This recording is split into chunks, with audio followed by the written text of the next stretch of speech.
Bismillahirrahmanirrahim. Assalamualaikum warahmatullahi wabarakatuh. Teman-teman semuanya. Semoga suaranya jelas ya. Waalaikumsalam. Saya tidak itu loh ya. Kalau suaranya Baik, saya sangat tidak jelas itu sekali Pak jelas banget Dokter. tadi. Sangat jelas, Masya Allah. Alhamdulillah ya. Semoga sejelas tadi yang Ustadz Hidayatullah beri pengantar ya. Di saya suara Ustadz Hidayatullah jelas banget. Ya, moga-moga suara saya juga jelas ya di teman-teman semua. Em, di sesi kita hari ini kita akan membicarakan tentang paradigma baru ya. Paradigma baru ini hal yang menarik ya, karena paradigma itu cara berpikir. Nah, cara berpikir itu mempengaruhi langkah. Nah, di sini hadir Ustadz Ali ya. Saya belum lama diskusi dengan Ustadz Ali itu, dari An-Najah ya. Paradigma. Ini ngomong juga tentang paradigma kemarin. Bahwa cara berpikir itu menentukan langkah semuanya. Nah, ini tidak main-main, karena yang didiskusikan adalah cara berpikirnya. Saya sempat diskusi sama Ustadz Ali itu, ada cara berpikir orang teistik, yaitu orang agamawan. Dan ada cara berpikir orang ateistik, yaitu orang yang tidak mengakui adanya Tuhan. Nah, itu sudah beda itu cara berpikirnya itu. Yang satu eh, totalitas untuk agama, untuk Tuhan. Yang satu totalitas untuk dunia, untuk bumi. Walaupun langkahnya kelihatannya sama, ya kelihatannya sama. Bahwa ada orang yang apa namanya, ada orang yang susah lalu kemudian dibantu, dikasih uang gitu ya. Yang orang teistik menyebutnya sedekah gitu ya. Orang teistik menyebutnya sedekah karena targetnya sebenarnya bukan membantu orang itu, tetapi eh, karena Allah gitu ya. Jadi fokusnya karena Allah. Jadi orang teistik itu seandainya ya, seandainya konsisten dengan teistiknya, sebenarnya dia tidak peduli apakah yang dibantu itu mengucapkan terima kasih atau tidak. Karena membantunya karena Allah dan yakin Allah akan membantu balik gitu. Itu janjinya begitu. Tapi kalau orang ateistik, cara berpikirnya yang ateistik ya, maka eh, butuh akan ucapan terima kasih, butuh akan ucapan eh, apa namanya, perilaku yang menunjukkan bahagia dan yang lain. Nah, ini sudah beda. Dalam bahasa nasional kadang-kadang disebut dengan donasi misalnya gitu. Demikian pun ketika melihat alam ya, ketika nanam tanaman, nanam pohon gitu ya. Orang teistik sama-sama nanam pohon nih. Tapi kalau orang teistik ya cara ini paradigma ya. Menanam pohon itu apa? Ya, moga-moga dari pohon ini dapat buah, buahnya dimakan orang atau dimakan hewan yang kemudian menjadi sedekah saya, kira-kira gitu. Yang jadi amal.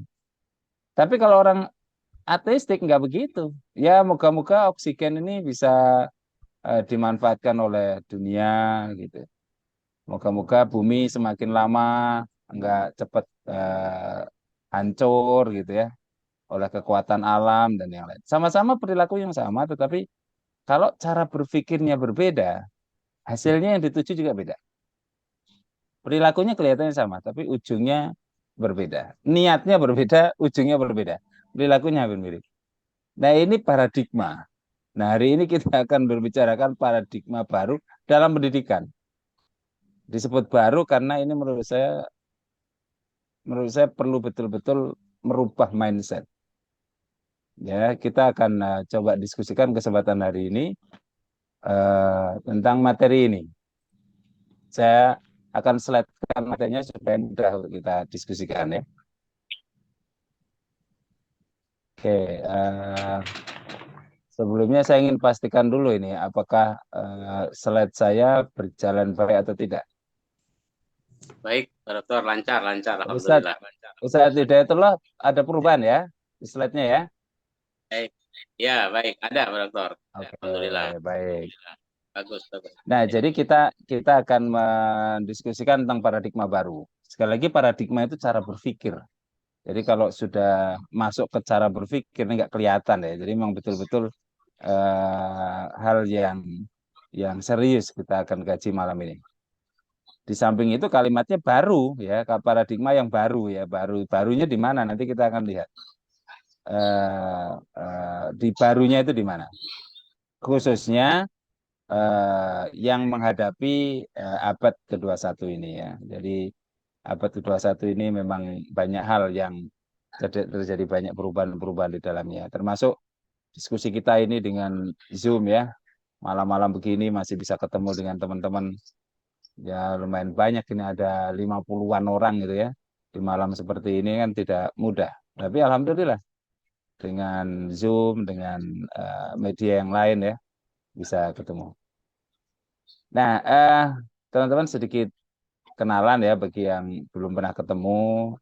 Saya Supangat, saya bersama dengan Eduma ini sudah cukup lama dan beberapa kajian-kajian juga apa namanya Eduman mempercayakan saya untuk membawakan materi diskusi ya. Tapi sebenarnya hanya pemicu saja ya, pemantik ya, supaya nanti kita diskusi lebih dalam. Saya di Kemendikbud, di asesor dan narasumber, ngajar juga di UIN Jakarta dan Kalama Al-Ma'wa Nur, dan mengelola beberapa sekolah dan juga konsultan di beberapa sekolah. Tapi yang agak full saya di sekitar Depok dan Bogor. Teman-teman, ini yang akan kita diskusikan hari ini ya. Perkenalan sudah ya. Kita akan masuk ke bagaimana paradigma baru itu. Nah, paradigma baru kita akan ungkap nanti ya. Di mana sih barunya itu, paradigma yang menunjukkan kebaruannya itu di mana? Nah, baru kita akan lihat nanti paradigma baru itu biasanya agak fokus pada dunia guru. Nah, tapi kita akan lebih dalami pada dunia siswa. Kemudian apa di dalam paradigma baru itu yang do and don't, yang sebaiknya dilakukan dan yang sebaiknya tidak dilakukan, itu do and don't. Lalu dari paradigma baru itu bagaimana kita merancang pembelajaran. Dan terakhir adalah bagaimana ngajarnya. Ya. Jadi dari paradigma sampai ke teknis pembelajaran di lapangan. Nah, ini yang akan kita explore hari ini. Baik, teman-teman, kalau ada pertanyaan begini, saya kalau diskusi tentang paradigma baru ini selalu menanyakan pertanyaan ini ya di forum-forum, termasuk terakhir saya ketemu dengan Pak Ali itu juga menanyakan ini, siapa sebenarnya kunci dalam menjalankan pendidikan di sekolah kita? Nah, di situ saya kasih beberapa apa namanya beberapa alternatif jawaban ya. Nomor satu guru, nomor dua orang tua siswa, nomor tiga siswa, nomor empat pemimpin sekolah, nomor lima yayasan, nomor enam masyarakat. Nah, dari satu sampai enam itu rata-rata jawabannya di nomor satu dan tiga. Ya, ini rata-rata di nomor satu dan tiga. Dan dalam beberapa forum ya, termasuk forum dengan Ustadz Ali ini yang ada di forum kita, itu kebanyakan memilih guru ya, walaupun beliau sendiri memilihnya siswa. Ya, nanti kita lihat sebenarnya yang menjadi kuncinya itu guru atau siswa. Nanti kita akan dalami itu. Nah, inilah sesuai dengan paradigma barunya. Rata-rata pilihan pertama guru.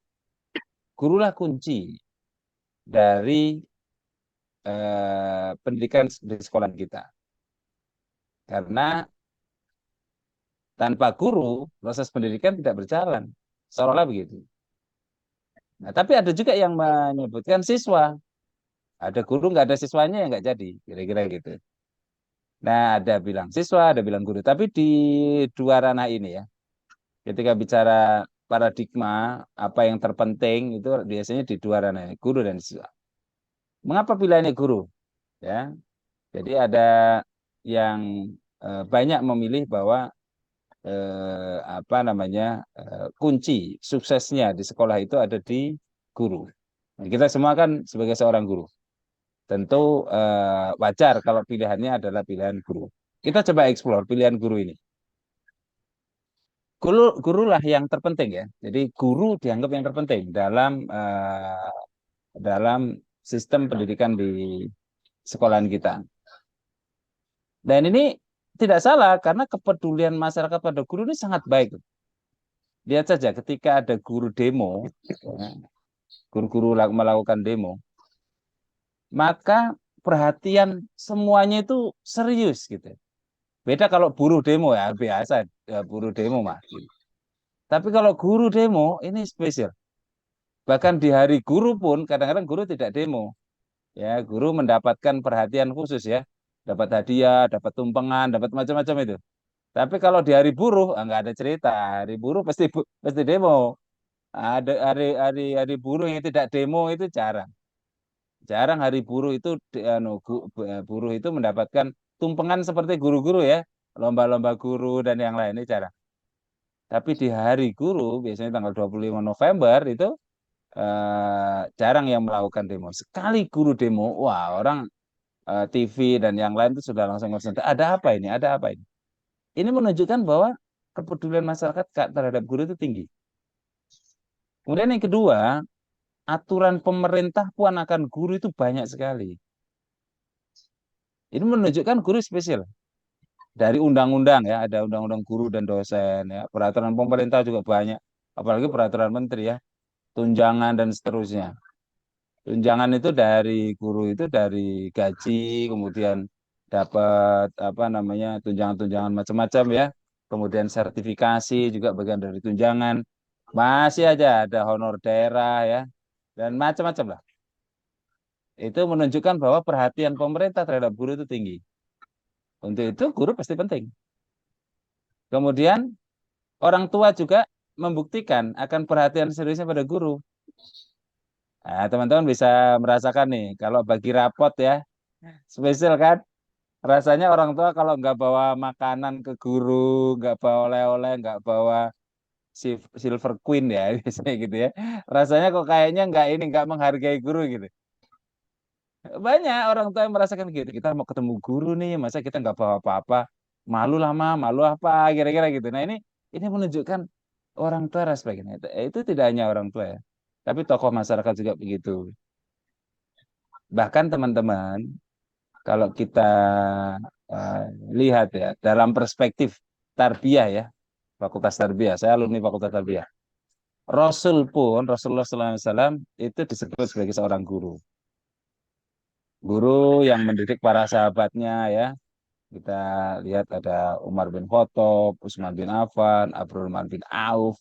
Oh, luar biasa itu kan orang-orang yang sahabat-sahabat yang kita saja berat untuk menjadi apa namanya ya, untuk sama ya, selevel sahabat itu bukan berat lagi, Mas.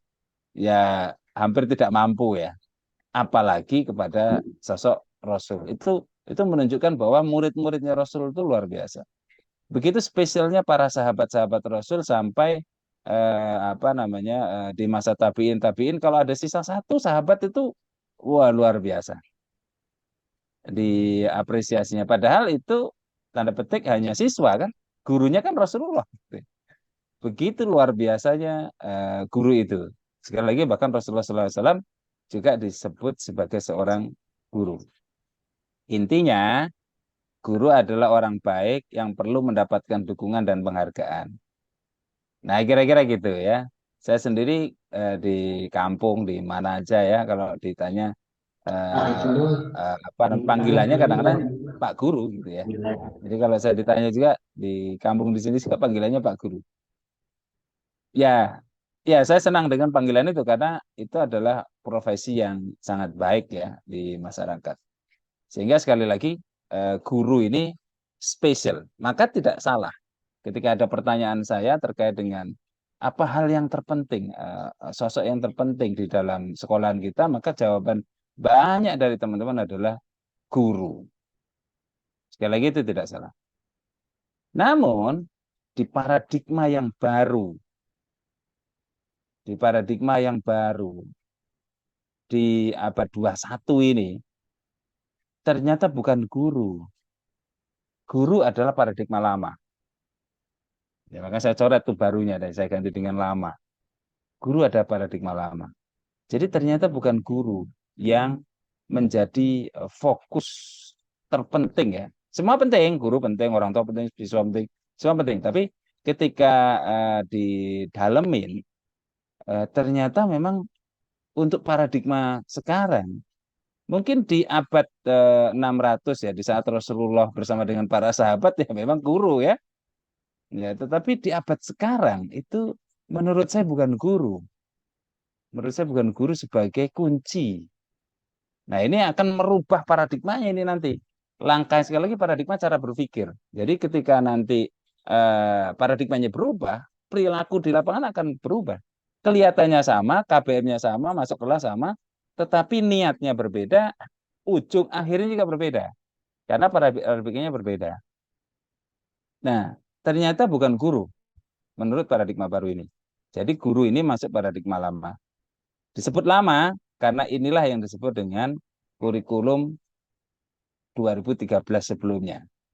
Kurikulum 2013 sangat fokus pada guru. Nah, kurikulum yang baru ini, kurikulum Merdeka ini, nah ini kemudian menanggapi abad 21 ini, yang akan kita akan punya bonus demografi ya, yang selalu diungkap-ungkap ya, baik oleh semua menteri ya, semua menteri, semua calon presiden ya, bahkan presidennya sendiri, baik Jokowi, tiga calon presiden yang ada itu mengungkap bonus demografi. Bonus demografi yaitu tahun 2045 di 100 tahun umur Indonesia. Nah, jadi di bonus demografi itu adalah bukan guru-guru yang akan menjadi yang akan diandalkan pada saat itu, tetapi yang diandalkan adalah para siswa yang kita didik sekarang, para mahasiswa yang menjadi didikan teman-teman yang di posisi berposisi dosen, dan para siswa bagi teman-teman yang berposisi sebagai guru. Dan ini banyak saya lihat, saya banyak kenal dengan teman-teman yang hadir di Zoom ini, dan rata-rata guru. Jadi bonus demografi 2045 itu sebenarnya ada di siswa itu, bukan di kita. Nah, maka kemudian kunci menjalankan pendidikan adalah siswa. Nah, kita akan eksplor mengapa paradigma barunya berubah. Paradigma lamanya fokusnya ke guru. Paradigma barunya fokusnya ke siswa. Mengapa siswa? Nah, kita akan eksplor sedikit ya.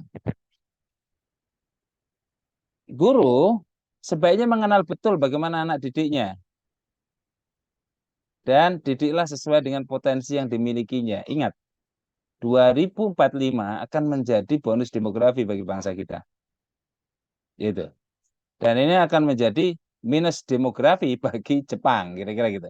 Jadi berpotensi nanti Jepang itu belajarnya ke Indonesia gitu. Kalau sekarang kan bangga banget kita belajar ke Jepang ya. Beasiswa ke Jepang, di Jepang senang ya. Nah, nanti 2045 bisa jadi Jepang belajar sama kita. Kira-kira gitulah.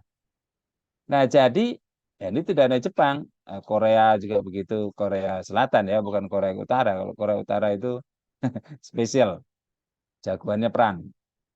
Jadi kita sebagai guru harus fokus pada anak didik kita yang akan menjadi suksesnya bonus demografi dan suksesnya tahun ini.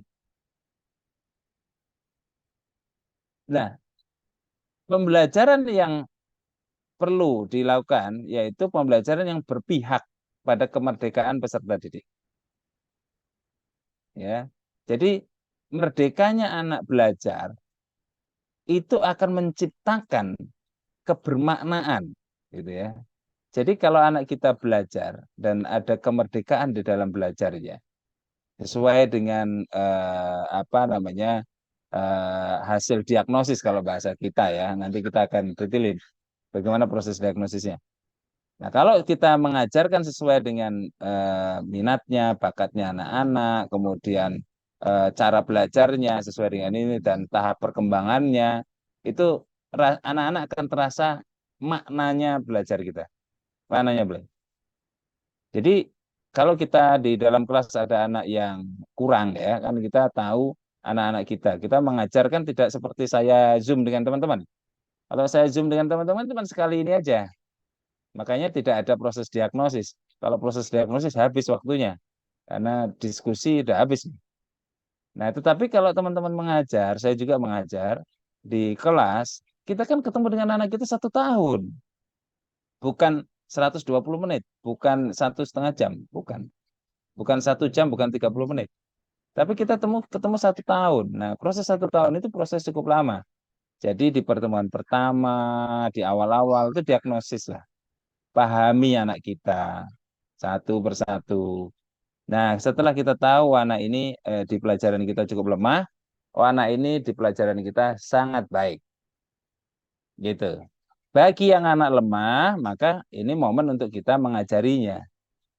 Bagi yang anak sudah cukup bagus, momen bagi kita menjadikan dia asisten guru.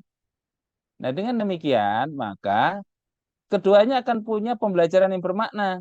Yang satu yang lemah merasa dapat pengetahuan baru, bagi yang sudah jago, sudah pinter, maka dia mendapatkan pengalaman baru yang disebut dengan menjadi asisten guru karena dia cukup bagus. Ini bermaknanya dapat. Nah, intinya kita ini kan ketika mendidik anak-anak kita ingin anak kita lebih pinter kan dari kita.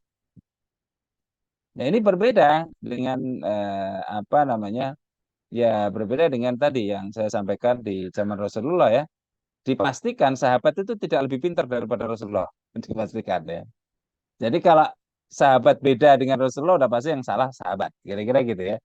Kecuali memang Rasulullah memberi peran ya, peran untuk silakan kalau ada ide. Misalnya ketika apa namanya perang Khandaq kalau tidak salah ya. Nah, itu sahabat Salman kalau tidak salah itu menanyakan apakah ini sudah keputusanmu ya Rasul, apakah memungkinkan ada ide lain?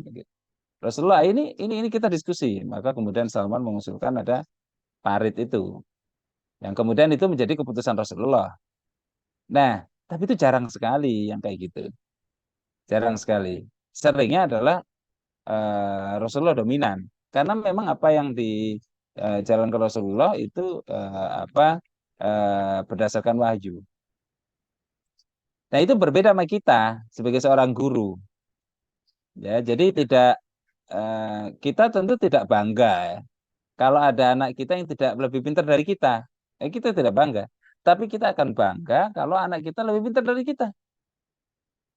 Nah, padahal ketika kembali lagi ke uh, apa namanya zaman Rasulullah, tentu tidak ada sahabat yang lebih pintar dari Rasulullah. Nah, anak kita harus lebih pintar dari kita. Sekali lagi, guru bangga sekali jika mendapatkan anak didiknya mampu berkembang maksimal sesuai dengan potensinya dan sebaiknya melebihi potensi gurunya. Demikian pun dengan anak-anak kita. Ibaratnya seperti kita punya anak sendiri. Saya punya putra, ya, semuanya putra, tidak ada putri. Teman-teman juga punya, bagi yang sudah keluarga dan bagi yang sudah punya anak ya. Nah, pasti kita punya harapan anak kita ini lebih baik daripada kita. Ya, bahkan sekelas Jokowi pun ya sudah jadi presiden ya Republik Indonesia. Dia dia berharap anaknya juga lebih lebih bagus dari dia. Kira-kira gitu. Nah, anak yang terakhir kan jadi ketua partai itu. Di umuran segitu Jokowi dulu nggak jadi ketua partai misalnya gitu ya. Jadi berpotensi berpotensi anaknya lebih bagus daripada Jokowinya.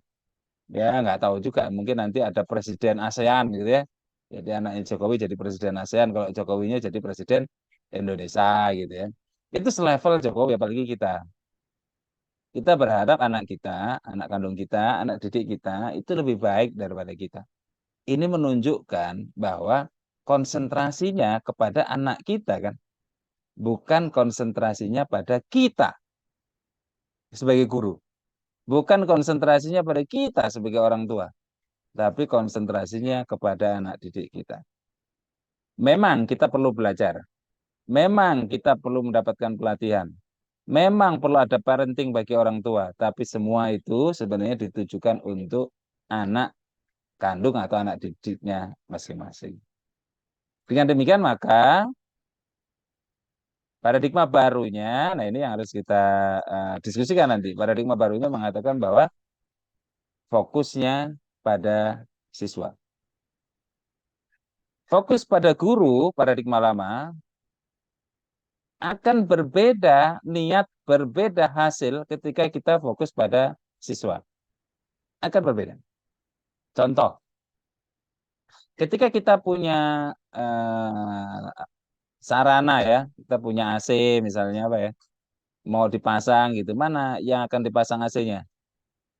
Di ruang guru atau ruang siswa atau kelas. Ketika fokusnya pada siswa, maka prioritas pertama adalah siswa. Gitu. Kan AC-nya ada di ruang siswa, bukan di ruang guru. Bukan berarti nggak menghargai guru, bukan. Tapi memang konsentrasinya pada siswa. Ketika ada infokus perlu di apa namanya digantung, dipermanenin di mana? Di ruangan mana? Di ruangan guru atau di ruangan siswa? Di kelas siswa. Kecuali memang infokusnya terbatas ya. Jadi mungkin di aula utama yang semua anak bisa mengakses, termasuk guru. Tapi sekali lagi konsentrasi pada siswa, siswa itu dari fasilitas ya. Belum lagi dari aspek-aspek yang lain. Nah, hari ini sekali lagi shifting paradigmnya adalah perubahan paradigmanya adalah dari fokus kepada guru menjadi fokus kepada siswa. Nah, ini yang kemudian para pengelola sekolah, para yayasan, para kepala sekolah gitu, bahkan even gurunya sendiri, please konsentrasinya pada siswa. Karena demografi yang selalu diungkap-ungkap oleh pimpinan oleh para apa namanya analisa geografi ya, analisa demografi di bangsa kita ini, bonus demografi tahun 2045 adalah itu miliknya para siswa dan mahasiswa sekarang, bukan miliknya para dewan guru. Baik, kita lanjut ya. Jadi moga-moga ini akan menjadi diskusi kita ini bahwa shifting paradigm atau paradigma barunya adalah berubahnya dari konsentrasi ke guru menjadi konsentrasi ke siswa. Baik. Nah, kita lihat jadi paradigma barunya sekali lagi ada di siswa. Maka seorang guru baiknya, ini teknis ya, ketika kita sudah memahami paradigmanya adalah di siswa, maka guru ya baiknya memahami latar belakang dan kemampuan murid kita, ya backgroundnya seperti apa, karena ini akan menjadi tolak ukur untuk perkembangan anak kita nanti di ke depan. Kalau kita tahu anak kita ini hafalannya banyak, ternyata orang tuanya itu adalah ustadzah, orang tuanya ustadz, dia aktif di masjid. Wah, ini kalau kita kembangkan kemampuan keislamannya atau Qur'annya, ini akan menjadikan anak tersebut akan berkembang sesuai dengan zaman. Zaman di mana pada saat nanti itu berbeda dengan sekarang. Saya ingat sekali, saya pribadi untuk selesai dari aliyah ya, dulu namanya aliyah ya, madrasah aliyah ya. Untuk selesai dari madrasah aliyah itu harus hafal juz 30, bukan 30 juz ya, tapi juz 30, hanya juz 30. Itu Al-Quran kemana-mana. Jadi Al-Quran kita bawa kemana-mana itu untuk memastikan Al-Quran hafal, apa namanya bisa hafal 30 juz. Juz 30 ya. Nah, kalau Pak Kiai Ali ya beda ya. Mungkin lulus aliyah udah 30 juz. Saya dulu hanya juz 30 aja Pak Kiai Ali. Susah itu. Kemana-mana bawa Al-Quran. Kecuali ke toilet ya. Tentu tidak ya. Mana-mana bawa. Itu susah sekali ngapalinnya.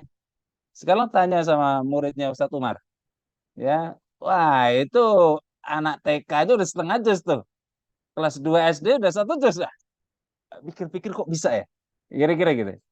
Coba kalau dulu kita ya, nggak tahu kalau satu mar ya, mungkin aja hafal 15 juz itu waktu kelas 3 SD. Coba kita tanya sama kita dulu susah sekali ngapalinnya. Padahal menurut saya lebih serius saya loh daripada anak saya sekarang. Serius, lebih serius saya. Saya bawa Quran kemana-mana, bawa gini. Itu pun hafalannya kadang sampai 3 4 kali. Nggak mungkin ya. Maksiatnya juga nggak sebanyak sekarang. Kalau dilihat sekarang ini, aduh susah lah kira-kira gitu. Dulu itu nggak ada internet, nggak ada ini, fokus di pesantren juga nggak neko-neko gitu ya. Apalagi narkoba dulu ya. Apa namanya anak dipukulin di pesantren nggak ada cerita itu kita taat banget lah sama Ustadz, kita taat banget sama Kiai.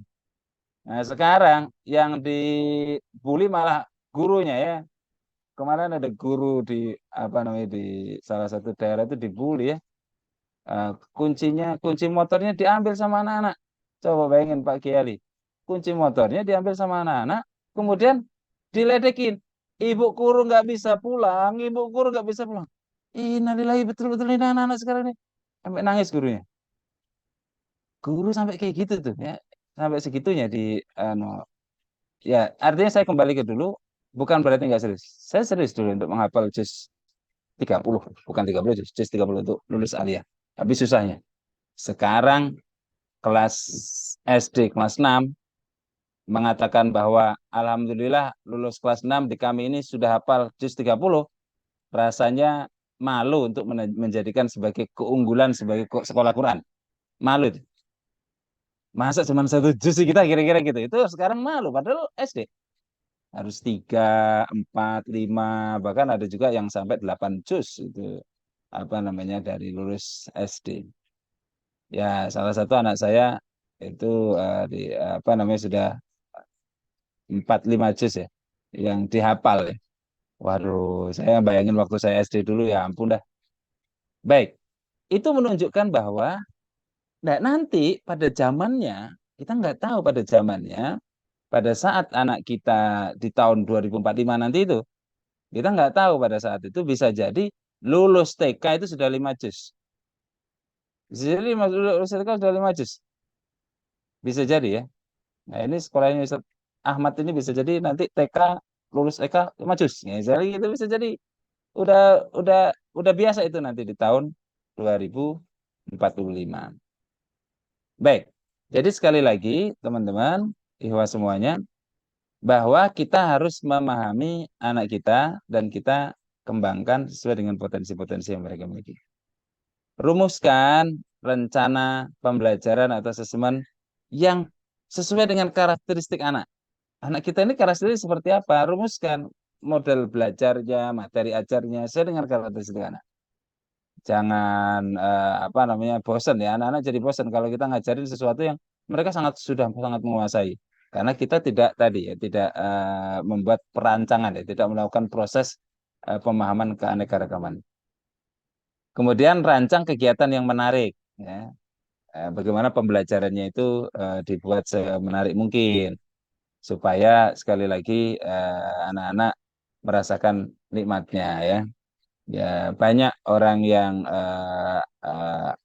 nggak suka sama matematika karena ya belajarnya nggak menarik ya. Tapi mulai sekarang, wah ya bukan sekarang ya. Apa cara pembelajaran matematika yang menyenangkan, sains yang menyenangkan itu akhirnya banyak sekali ya anak-anak kita yang fokus pada dunia sains dan matematika atau MIPA. Dibanding zaman-zaman saya itu agak agak susah. Ya, jadi kalau sekarang anak-anak apa namanya konsentrasi di bidang hal itu sudah cukup. Ini zaman sekarang. Zaman nanti ketika anak-anak kita tentu akan berbeda. Nah, ini yang perlu untuk kita dampingi anak-anak kita. Sekali lagi, fokus kita di paradigma baru ini adalah siswa, siswa, dan siswa. Nah, ini beberapa hal yang mungkin nanti teman-teman bisa dalami ya. Saya mungkin secara overview saja. Jadi, apa yang perlu dilakukan dan apa yang sebaiknya tidak dilakukan. Nah, kita lihat nih ya. Pertama, sebentar. Pertama dari aspek yang nomor satu dulu, pembelajaran yang dirancang ya. Jadi kalau ini ada 5 item ya, 5 item yang do and don't. Do sebaiknya kita lakukan, don't sebaiknya kita tidak lakukan. Secara detailnya nanti teman-teman bisa baca ya, karena kita akan banyak diskusi nanti. Yang nomor satu adalah bagaimana kita itu ketika mau mengajar ke anak-anak, kita memahami ya, memahami kondisi anak kita, kondisinya. Tidak hanya kemampuannya, tetapi juga backgroundnya. Kita kita kalau bisa pahami itu. Nah, jadi ini sudah terjadi di pembelajaran Quran ya. Di pembelajaran Quran sudah cukup bagus. Eh, Anak-anak itu walaupun sama-sama kelas 7 ya atau sama-sama kelas 1, atau sama-sama kelas 10 gitu, sama satu kelas, satu level. Tetapi guru Quran itu bisa membedakan satu siswa dengan siswa, bukan satu siswa, satu kelompok dengan kelompok yang lain, dikelompokkan, gitu ya. Kelompok apa namanya, kelompok yang masih, misalnya kelas 7 ya, kelompok yang masih baca Al-Quran, tahsin, kelompok yang sudah hafal, menghafal juz 30, kelompok yang hafalannya melebihi satu juz. Nah, itu dikelompokkan. Guru Quran mampu melakukan itu. Nah, ini bagus. Sehingga nanti yang harusnya kita lakukan ini, yang seharusnya kita lakukan, kita bisa mengelompokkan anak itu sesuai dengan potensinya masing-masing. Nah, dengan demikian maka anak akan berkembang sesuai dengan kelompoknya itu. Yang down, yang seharusnya tidak, kita menganggap semua anak sama gitu ya. Nah, ini kan terjadi di hampir semua mata pelajaran selain Quran. Lihat pelajaran matematika, lihat pelajaran IPA, lihat pelajaran bahasa Indonesia, bahkan pelajaran bahasa Inggris pun juga di treatment sama, satu kelas materinya ini sama gitu. Itu down, seharusnya tidak. Seharusnya dikelompokkan seperti guru Al-Quran. Namun, jangan salah paham, ya, jangan salah paham. Berarti kita harus mengembalikan seperti dulu ya. Seperti dulu itu misalnya mengembalikan siswa kelas A itu pinter-pinter, kelas B kurang, kelas C, kelas F itu PR gitu ya. Nah, saya tidak tahu dulu waktu SMP Ustadz Ali itu dulu SMP-nya A atau B atau C atau F kira-kira gitu ya. Nah, ketika A, maka orang tua dulu kan bangga ya. Wah, kamu kelas A, bagus gitu. Kalau pulang masuk kelas apa kamu Ali gitu ya, ditanya saya kelas F Pak. Wah, mendingan rasa sekolah kamu bikin malu orang tua misalnya gitu. Nah, itu dulu pengelompokan. Itu nggak betul. Karena itu mengeneralisasi semua materi dia kurang. Padahal tidak. Dia unggul di aspek tertentu, tapi dia lemah mungkin di aspek yang lain. Ya, mungkin dia Al-Quran masih apa namanya, masih membaca, masih tahsin. Teman-teman sudah pada hafal. Tapi belum tentu di pelajaran bahasa Inggris juga dia paling rendah. Makanya tidak bisa dikelompokkan kayak model kayak dulu itu kelas A paling pintar, kelas B, kelas ranking-ranking itu di A, dan itu nggak boleh. Nah, ini yang pertama. Jadi kita mengakui perbedaan itu cuman tidak membedakan, ya, membedakan dalam arti digeneralisir tidak. Nah, ini yang pertama. Prinsip paradigma baru yang fokus pada siswa. Pahami anak kita. Pahami betul anak kita ini kemampuannya seperti apa, terus background seperti apa. Berarti butuh waktu memahami dong. Iya, memang betul. Kita butuh waktu memahami. Beda dengan webinar sekarang, Zoom sekarang. Saya nggak perlu memahami teman-teman. Mengapa? Karena pertemuannya hanya satu dua jam, bahkan 1 jam aja untung-untungan gitu. Tapi ketika teman-teman mengajar, teman-teman yang memiliki guru-guru, sampaikan ke guru-guru ketika mengajar ke kelas, kan mereka akan ngajar 1 tahun. Jadi please lah gunakan pertemuan pertama, kedua, ketiga itu untuk diagnosis, untuk mengetahui anaknya. Nah, baru pertemuan ketiga, keempat, atau kelima, atau kesekian, baru ngajarin gitu. Jangan pertemuan pertama langsung ngajar, tapi diagnosis. Baik, itu yang pertama. Yang kedua, yang kedua adalah eh, dirancang pembelajarannya itu, dirancang dan dilaksanakan untuk menjadikan anak-anak kita itu pembelajar sepanjang hayat. Pembelajar ya, karakter pembelajar. Jadi sebenarnya kuncinya di karakter pembelajarnya itu. Jadi bagaimana anak-anak kita itu mampu belajar, belajar, belajar, dan belajar. Salah satunya ya, menstimulus anak-anak untuk bertanya. Bertanya itu adalah karakter pembelajar. Ya, jadi kalau anak kita sudah biasa bertanya, sudah biasa memiliki curiosity, rasa pengen tahu dan macam-macam, insya Allah nanti ketika pada momennya tertentu, mereka akan bisa menggunakan ilmu itu, ilmu curiosity-nya, ilmu rasa ingin tahu, ilmu pembelajarnya itu pada momen itu. Nah, yang down, yang tidak dilakukan, contohnya adalah ngajar dengan cara ceramah. Ya, kalau ceramah ya mana anak-anak mau banyak diskusi, banyak bertanya, nggak bakalan. Nah, kalau itu dilakukan oleh teman-teman atau guru-guru teman-teman, langsung dievaluasi. Jangan ceramah lah. Kalau ceramah itu tidak ada potensi diskusi, tidak ada potensi untuk pembelajar sepanjang hayat. Nah, kasihan anak-anak kita ya. Apa yang kita ceramahkan belum tentu pas ya dengan yang kita apa dengan yang akan dihadapi anak kita nanti. Baik, itu yang kedua. Yang ketiga, jadi ngajarin melihat anak itu secara holistik. Holistik itu aspeknya semua. Jadi tidak hanya pada aspek kognitif saja, tapi juga karakter penting, ya. Aspek kompetensi dan karakter itu menjadi satu. Makanya keren di Indonesia ini ya. Ya ini saya mengapresiasi bukan semata-mata sebagai asesor Kemendikbud ya. Keren kita ini. Kalau di negara-negara pizza yang lain OECD itu kan yang hanya dinilai sains ya, matematik sama bahasa atau dalam bahasa sederhananya hanya numerasi dan literasi. Literasi itu bahasa, numerasi itu di matematika dan sains. Nah, khususnya matematika. Itu hanya dinilai itu, tapi kita ditambahin dengan survei karakter. Nah, itu nggak ada di ya apa namanya ya ada sih sebagian negara sini, tapi nggak dominan. Dan kita ambil posisi itu serius. Gitu. Kita ambil posisi itu serius. Jadi seimbang antara ANBK kita itu yang numerasi dan literasi sama survei karakter. Dan satunya lagi survei lingkungan sekolah ya. Tapi survei karakternya agak spesial. Nah, ini holistik. Jadi kita ngelihat anak kita itu dua-duanya, pengetahuan dan karakternya. Mengapa? Karena kita menemukan ya, kita menemukan banyak anak-anak pinter, banyak guru-guru yang pinter, yang karakternya nggak benar gitu. Padahal pinter sebetulnya. Tapi karena karakternya nggak benar, jadi dia susah gitu. Jadi pemimpin, anak buahnya nggak ada yang nurut gitu ya. Jadi anak buah bandel melulu sama pimpinannya gitu ya. Jadi karirnya susah, padahal pinter gitu. Nah ini ditemukan anak-anak yang pintar tetapi eh, nggak soleh.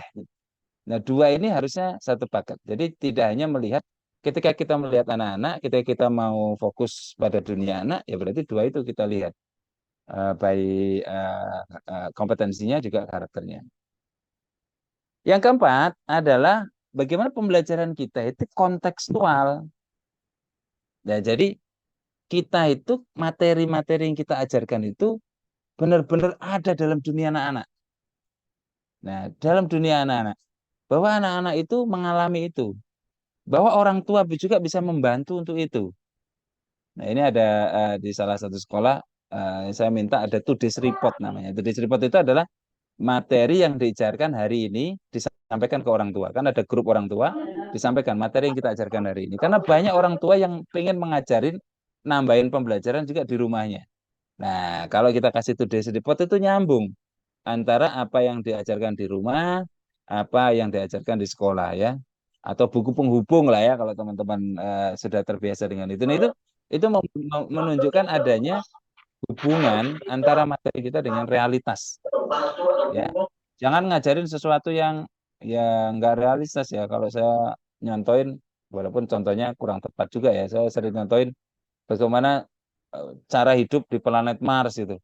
Ya, kata Ustadz Ali, hidup di dunia aja yang planet bumi aja kita susah-susah susah-susah gampang begini malah mau di bagaimana kehidupan di planet Mars itu nggak kontekstual namanya ya.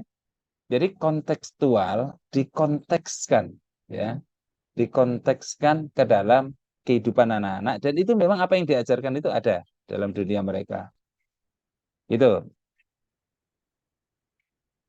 yang terakhir bahwa pendidikan itu kepada anak-anak kita itu berorientasi masa depan yang berkelanjutan. Jadi jadi yang kita ajarkan ini terus menerus, tidak tidak berhenti. Nah, ini khusus lembaga-lembaga yang punya sekolah apa ya namanya jenjangnya dalam satu lembaga itu ada beberapa ya kan ada lembaga yang dari TK, SD, SMP, SMA gitu ya. Di ini di beberapa teman-teman di sini ada Pak Kiai Ali itu ada RA, ada TK, ada SM, ada Sanawiyah, ada Aliyah kan, ada Sanawiyah, ada Aliyah. Di Ustadz Ali itu ada TK, SMP, SMA. Nah, itu kan nyambung terus. Nah, bagaimana kita mendesain khususnya di lembaga yang ini ya, yang nyambung ya, yang nyambung ya. Ini kalau Ustadz Sugeng di sini itu punya pengalaman tuh apa namanya one stop schooling, pembelajaran berkelanjutan. Atau pembelajaran berkelanjutan yang di Bu Dina itu juga cukup bagus tuh. Jadi bagaimana pembelajaran itu berkelanjutan? Karena kalau nggak berkelanjutan, ini PR. Dan saya menemukan banyak sekolah yang satu yayasan itu pembelajarannya nggak berkelanjutan. Padahal satu yayasan, satu lembaga, satu area. Apalagi anak kita pindah tempat lain. SD-nya di SD ini, pindah ke SMP ini. Di SD ini ada pelajaran PAI-nya dipecah-pecah. Ada tauhid, ada fikih dan macam-macam. Masuk ke SMP ini tidak ada PAI doang. Jadi tidak mendalami tentang itu. Di sini ada pelajaran tahfiznya agak dalam. Pindah ke sini hilang lagi. Ini PR ya. Ya kalau beda lembaga, beda ini oke lah. Itu masih bisa kadang-kadang bisa dinegosiasi. Walaupun sebaiknya tidak. Pendidikan anak kita harus berlanjut. Jadi apa yang diajarkan di TK lanjut di SD, SD lanjut di SMP, SMP SMA, jangan sampai berhenti. Nah ini yang kita desainkan jadi pendidikan berkelanjutan. Nah apa yang saya sampaikan di atas itu ada bukunya. Nah ini bukunya teman-teman. Buku nanti nanti bisa tanyakan ke EduMind ya kalau belum punya bukunya. Ini namanya bukunya ini pembelajaran paradigma baru ya. Nah buku ini buku ini dibuat oleh pemerintah bukan oleh tulisan saya bukan. Nah, buku ini memang didesain dari paradigmanya sampai aplikasi di lapangan. Nah, jadi kalau membutuhkan buku ini tinggalin atau japri ke saya nanti saya kirimkan insyaallah. Baik, ini paradigmanya ya. Nah, kita lanjutkan sekarang. Di paradigma ini lalu teknis ngajarinnya gimana? Nah, inilah teknis ngajarinnya. Moga-moga saya masih punya waktu ini ya, Pak Hidayatullah ya. Saya lanjut terus ini ya. Sebentar, saya pastikan waktunya nih. Nanti saya kalau udah ngomong lanjut lanjut terus habis waktunya. Oh, masih ada ya? Ya, masih Pak Dokter. Lanjut dulu Pak Dokter. Baik. Jadi bagaimana ngajarinnya? Jadi bagaimana mendesain pembelajarannya? Mendesain pembelajarannya ini tahapannya ada tiga ini. Jadi bagaimana paradigma baru tadi yang kita fokus pada anak-anak, siswa-siswa dan siswa. Kita pertama pastikan melakukan asesmen. Yang kedua perencanaan, yang ketiga pembelajaran. Di asesmen ini teman-teman kasih tahu guru-guru, kasih tahu timnya ya untuk benar-benar dalam pertemuan sekali, dua kali, bahkan 1 bulan ya, itu 4 kali pertemuan kalian dari seminggu kan. 4 kali pertemuan itu kalau bisa lebih banyak pada assessment sampai mengenal betul setiap anak. Lakukan itu, assessment. Nah, assessment mengenal betul setiap anak masing-masing itu namanya assessment diagnosis. Mengenal bagaimana pengetahuan mereka. Kalau bisa sih tiga ya. Kalau bisa tiga yang dikenal dari anak kita. Pertama, kemampuan keilmuan di bidang yang kita ajarkan. Kemampuan mata pelajaran yang kita ajarkan. Kalau kita misalnya ngajar Al-Quran, anak kita ini sudah bisa baca Al-Quran belum? Nah, kalau masuk ke jilid, udah jilid berapa? Gitu dites jilidnya. Kemudian kalau hafalan sudah hafal berapa juz? Kalau belum ada 1 juz, sudah surat mana saja yang sudah dihafal atau pernah dihafal gitu. Itu namanya konten, ya, assessment konten atau diagnosis konten, gitu. Ini tidak hanya bahasa Arab, itu tidak hanya Al-Quran. Bahasa Inggris juga sama. Anak kita ini sudah bisa ngomong bahasa Inggris belum, gitu ya. Kenalan pakai bahasa Inggris bisa ngomong, bisa enggak, gitu. Belum, ternyata belum bisa ngomong. Kalau kita ngomong bahasa Inggris dia paham enggak? Kita ngomong gitu, coba kamu dengerin, kamu respon iya atau tidak. Misalnya kita ngomong eh, Islam is a religion which believe God is one. Agree or disagree? Kalau anaknya diam aja, oh berarti memang dia nggak paham bahasa Inggris. Nah, ternyata memahami saja belum, apalagi ngomong misalnya. Nah, itu kita assessment. Nah, kalau bahasa Inggris kan ada basic, intermediate, sama advance. Nah, kita kelompokkan anak kita secara konten. Kemudian yang kedua, selain secara konten, ini di proses diagnosis. Itu secara metode belajar anak kita. Anak kita ini kalau dijelasin pakai kalimat itu, coba kita jelasin pakai kata-kata gitu ya, nggak usah nunjukin barang, pokoknya ngomong aja. Paham nggak anak kita ini? Gitu, paham nggak? Nggak usah pakai slide seperti saya sekarang. Tahapannya kayak gini kan ada slide-nya. Assessment perencanaan pembelajaran nggak ngomong. Ternyata dia kurang paham. Nah, kemudian kita coba pakai slide gitu ya. Ini begini, begini, begini. Ngomongnya nggak usah banyak. Ini assessment. Yang kedua ini apa? Bacaannya, perencanaan. Yang ketiga apa nih namanya? Pembelajaran, Pak. Oke. Menurutmu apa ini maksudnya assessment sebenarnya? Oh, sebentar Pak, saya baca dulu, Pak. Oh, ini. Oke. Nah, ternyata dia paham itu. Oh, berarti anak kita visual. Nah, cara belajar anak kita cenderung visual nih daripada auditori gitu. Gitu. Nah, itu metode. Apakah visual, auditori, atau kinestetik. Kira-kira gitu. Itu metode. Yang terakhir adalah penilaian. Jadi penilaian juga anak kita ini penilaiannya enaknya lisan atau tertulis gitu. Jadi untuk mengetahui dia paham atau tidak itu eh, eh, eh, dia terbiasa nulis atau terbiasa ngomong gitu. Nah, kebiasaan kita ini selalu tesnya list tertulis, padahal tradisi Indonesia itu tradisi ngomong. Jadi kalau ngomong kayak saya ini ngomong itu susah diberhentikannya susah gitu ya. Nah, ini tradisi kita ya, kebanyakan. Nah, jadi di asesmen ini tiga hal. Konten,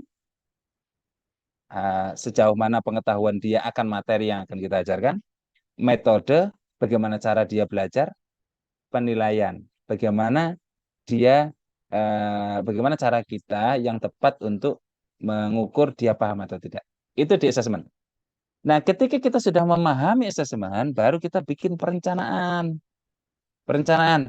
Oh, kelas ini nanti saya akan kelompokkan dari tiga kelompok, ya, karena eh, ada kelompok apa namanya, kelompok basic, ada kelompok intermediate, ada kelompok advance.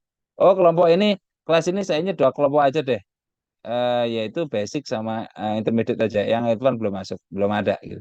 Oh, kelompok kelas ini bagus-bagus nih. Ini saya bisa kelompokkan dalam kelompok advance dan intermediate atau apalah. Nah, itu perencanaannya. Jadi perencanaan kita desain, baru proses pembelajarannya.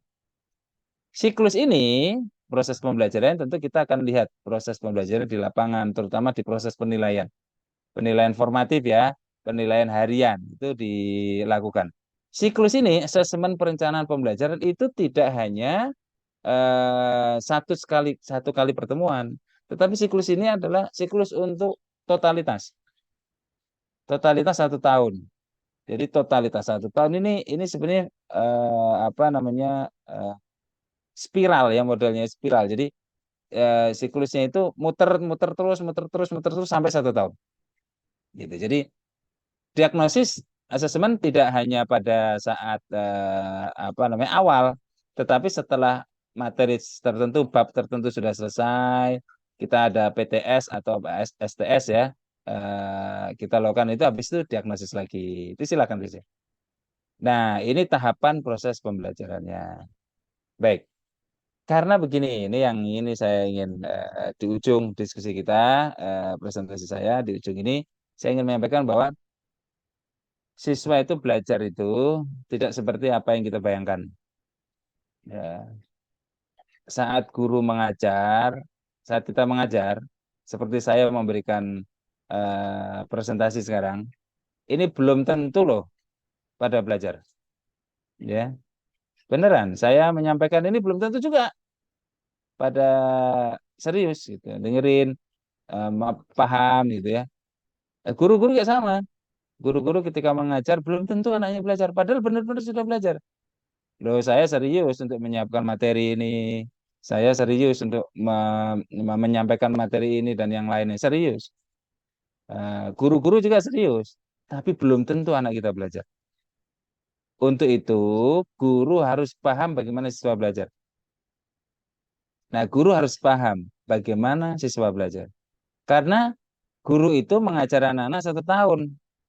Ya, apalagi kalau yang 1 tahun, tahun kedua masih dia lagi, tahun ketiga masih dia lagi, sampai lulus dia terus dengan mata pelajaran yang sama. Nah, ini tentu tidak 1 tahun, minimal 1 tahun lah. Minimal 1 tahun, bisa 3 tahun, bisa 6 tahun, bisa 9 tahun, bisa 14 tahun tuh. Karena SD-nya sama dia, SMP kemudian sama dia lagi, SMA juga sama dia lagi, itu bisa 12 tahun tuh. Nah, tapi minimal 1 tahun. Nah, karena 1 tahun itu, maka guru harus paham bagaimana siswa belajar. Pahami. Cara siswa belajar kita pahami. Apakah dia auditori, apakah dia visual, apakah dia kinestetik. Pahami betul. Nah, kalau kita sudah memahami cara belajar anak kita, maka cara siswa belajar itu menjadi rujukan cara guru mengajar. Jadi cara guru mengajar kita berbasis pada cara belajarnya siswa itu. Kalau kita tahu siswa kita visual, ya kita banyakin PowerPoint, slide, gambar, kira-kira gitu. Nah, ini kalau anak kita visual. Demikian pun ketika anak kita auditori dan kinestetik, yang biasa ditanya itu, kalau kinestetik gimana Pak? Apakah kita main bola? Nanti saya akan coba jelasin. Nah, jadi kita lihat ada 3 model ini kan, visual, auditory, kinestetik. Ini sudah sangat familiar. Saya yakin ketika saya ngomong satu clue aja visual, semua udah langsung mengungkap auditory dan kinestetik. Jadi visual, auditory, kinestetik ini, teori ini, gaya belajar ini sudah sangat familiar di semua guru. Nah, kalau yang visual kebayang ya, bikin PowerPoint dan yang lainnya. Kalau yang auditory berarti kita harus banyak anak kita presentasi, diskusi, ya, apa namanya, menampilkan video atau apa gitu, itu auditor. Nah, yang sering didiskusikan adalah kinestetik. Kinestetik itu bisa beberapa kegiatan, misalnya note taking, anak nulis, ya, menulis kesimpulan dari materi kita, hands on activity, ya, aktivitas yang berbasis tangan. Misalnya gini, kita ngajarin apa namanya, to be misalnya. Nah, kita bikin kalimat, terus jawabannya ditempel di kertas mana, terus anak-anak suruh nempelin gitu ya, ditempel di papan tulis gitu. Itu aktivitas ya, aktivitas hands-on activity. Jadi aktivitas anak itu penting. Nah, menurut teori ini sebenarnya baiknya ketika kita mengajar itu tiga-tiganya ada. Jadi tidak kemudian kita visual aja, tidak auditori ada, tidak hanya kinestetik, tetapi tiga-tiganya ada. Bagaimana ketika mengajar itu tiga-tiganya ada. Namun kalau kita tahu bahwa dominan anak kita auditori, maka banyakkan penjelasan. Ya, tampilan tapi penjelasannya dibanyakin. Tapi kalau anak kita visual, maka banyakin tampilannya gitu daripada penjelasannya. Gitu. Jadi slide-nya itu kalau anak kita visual ya sekali diskusi gitu ya, sekali apa materi yang disampaikan di kelas itu kalau bisa ya 40 50 slide, kalau perlu 100 slide gitu karena visual gitu. Tapi kalau auditori slide-nya cuma 3 5 udah cukup gitu. Nah, kalau kinestetik anak kita maka banyakin game, banyakin aktivitas. Nah, tetapi game aktivitas yang nyambung dengan pelajaran. Kadang-kadang gamenya nggak nyambung. Nah, ini jadi PR. Ya, jadi pastikan aktivitas gamenya itu nyambung dengan pelajaran yang kita ajarkan, yang tim teman-teman ajarkan di lapangan. Nah, sekali lagi visual, auditory, kinestetik ini di ujung presentasi saya. Ini sangat terkenal teori ini. Padahal teori ini hanya salah satu dari beragam teori pembelajaran. Jadi pendekatan pembelajaran dalam salah satu buku sederhana yang saya tulis itu ada di sini, ada 12 kalau sebentar. Saya ketutup ini. Ada 12. Ada 12 pendekatan pembelajaran. Menurut saya ya. Kenyataannya bisa jadi lebih dari ini ya, pendekatan pembelajaran. Dan pendekatan pembelajaran yang tadi auditory, visual, dan kinestetik itu hanya salah satu yang disebut dengan active learning. Jadi itu hanya salah satu, active learning saja. Sementara masih banyak yang lain. Jadi cara belajar itu tidak hanya yang auditory, visual, dan kinestetik. Cara belajar itu banyak. Gitu. Active learning memang bicara begitu. Tapi yang lain tidak. Misalnya kita ketemu di sini, saya sering nyampein ke teman-teman, kalau diskusi itu, ada misalnya di sini quantum teaching ya. Quantum teaching itu dikenal dengan teorinya yang disebut dengan ambak. Ambak itu apa manfaat bagiku. Itu di nomor, sebentar agak ketutupan nih. Di nomor 9. Di nomor 9 itu ada quantum teaching. Itu teorinya bukan bukan teori tadi auditor visual yang kinestetik bukan, tapi teorinya adalah lebih banyak fokus pada ambak. Apa manfaat bagiku? Jadi ketika teman-teman mengajarkan sesuatu dengan pendekatan quantum learning, maka kuatkan kepada anak-anak kita manfaat materi kita. Kalau udah manfaatnya itu sudah didapat, ya sudah, kencang sekali dia belajarnya. Ya, saya sering mencontohkan anak-anak kita kemarin kan lagi booming lato-lato ya. Lato-lato itu tidak diajarkan dengan cara active learning, siapa yang ngajarin? Gurunya. Hampir semua guru nggak ada yang ngajarin lato-lato. Apakah ngajarin lato-latonya pakai auditori? Enggak. Ngajarin auditorinya pakai visual? Enggak. Kinestetik? Enggak. Bahkan diajarin enggak diajarin gitu. Tapi ketika anak-anak merasakan bahwa manfaat lato-lato, dia merasa dihargai, dia merasa dianggap hebat, dia dianggap itu menjadi passion, dia suka dengan itu dan itu viral. Jadi merasa manfaatnya. Ambaknya dapat apa manfaat bagiku? Maka setiap saat anak latihan. Orang tua itu cuman beliin lato-latonya aja, cuman beliin doang, nggak ngajarin. Lato-latonya lebih pintar daripada anaknya. Nggak diajarin. Jadi betul-betul itu salah satu ya. Quantum teaching kita bisa praktekkan begitu. Jadi bagaimana mengajarkan sesuatu yang anak-anak itu menjadi suka, hobi. Wah, itu kalau udah jadi kayak gitu, dapat itu. Dapat. Jadi ambak, apa manfaat bagiku. Itu kalau quantum teaching. Tentu ada lagi yang lain ya. Di cooperative learning misalnya ada kita kenal Jigsaw. Wah, keren tuh teori Jigsaw dan yang lain lah. Nah, ini kita bisa diskusikan. Ini ragam anak-anak belajar. Jadi jangan kaku, apa namanya, ngajar kok cuman ini tim-tim kita kalau kita masih menemukan ada guru yang ngajarnya cuman ceramah aja.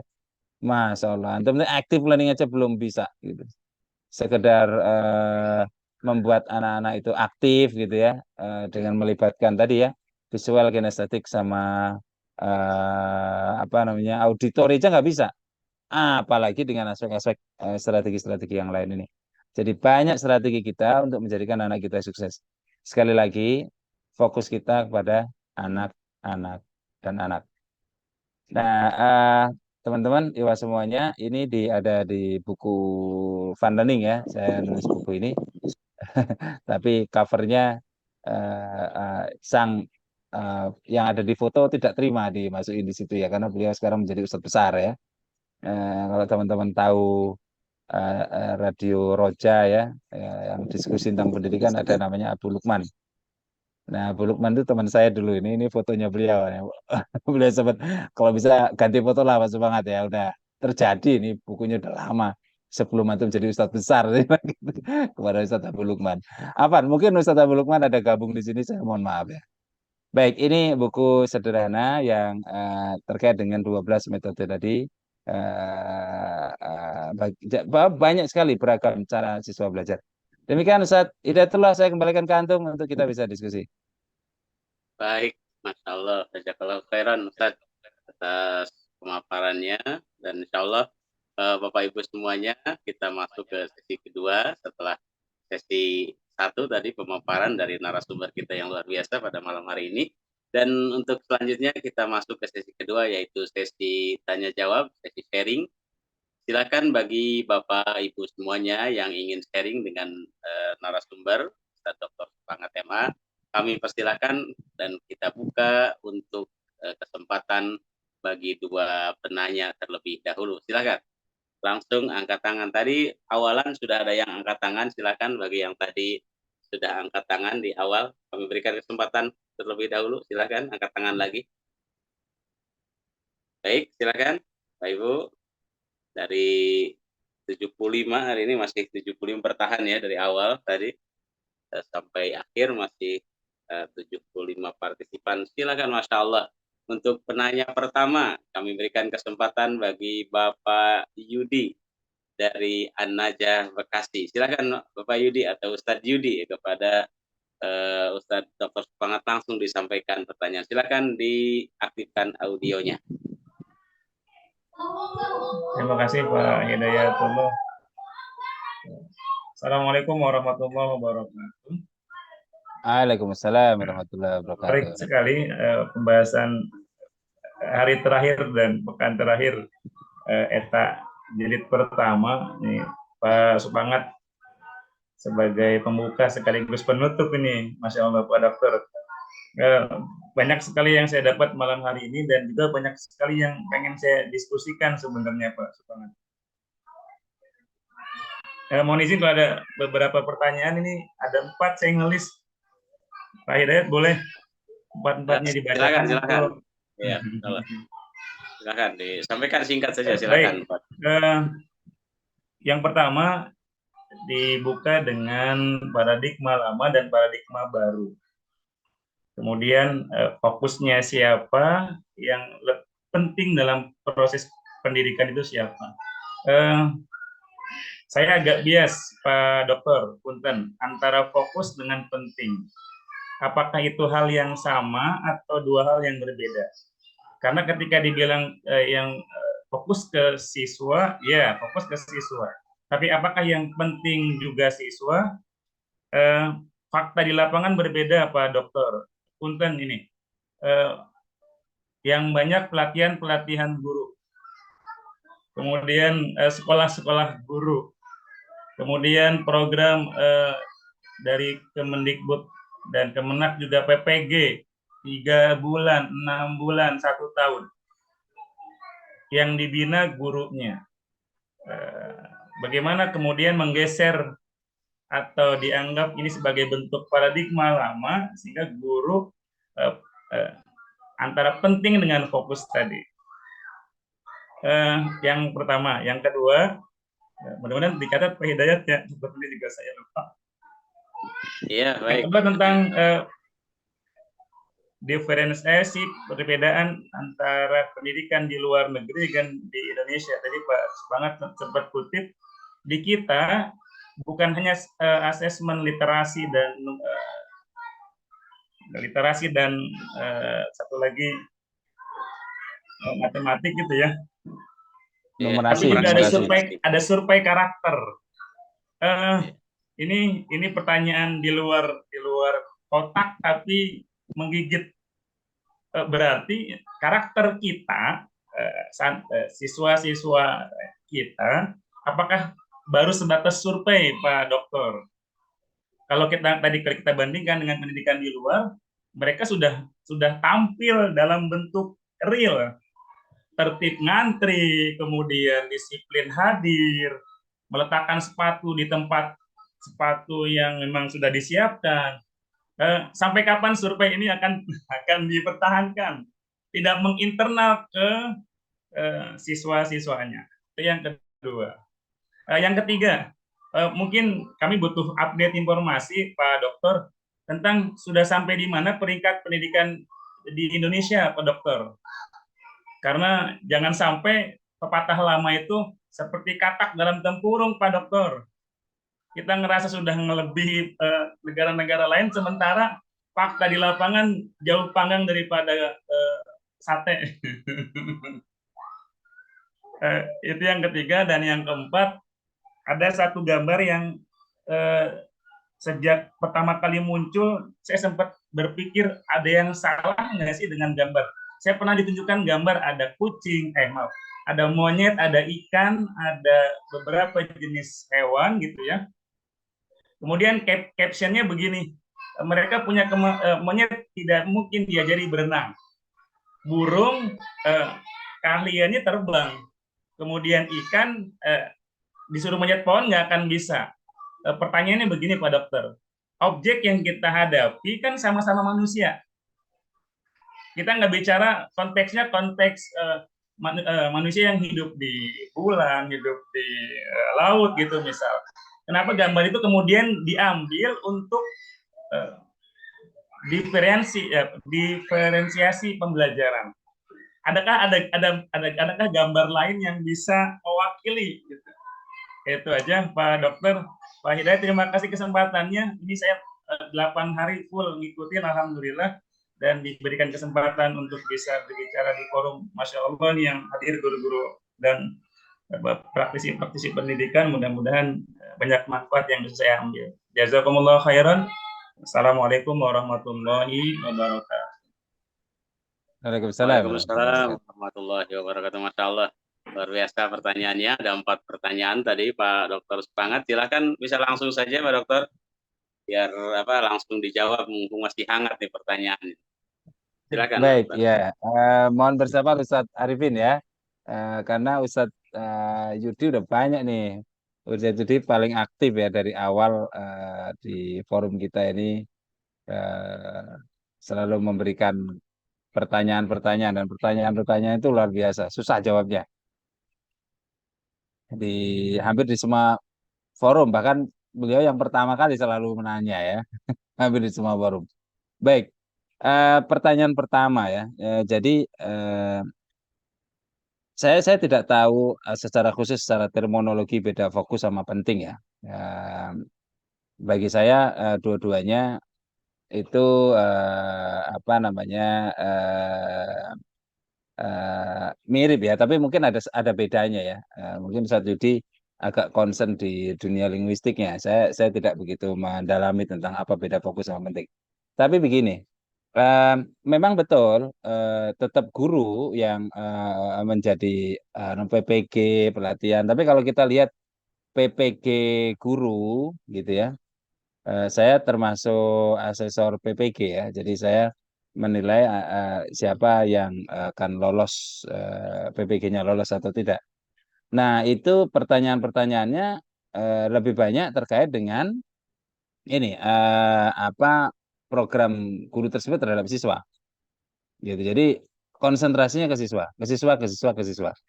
Gitu. Itu yang Pak Hidayatullah, kalau suara saya tidak jelas nanti dikabarin ya. Tapi Baik, moga-moga masih masih jelas jelas. Dokter, masih jelas. Baik. Masih jelas. Jadi konsentrasinya pada siswa-siswa dan siswa. Ini yang akan menjadi paradigma barunya. Karena jika tidak, maka kita pernah mengalami ya, saya termasuk pernah mengalami ketika proses sertifikasi dulu-dulu itu kan, itu fokusnya pada dokumen.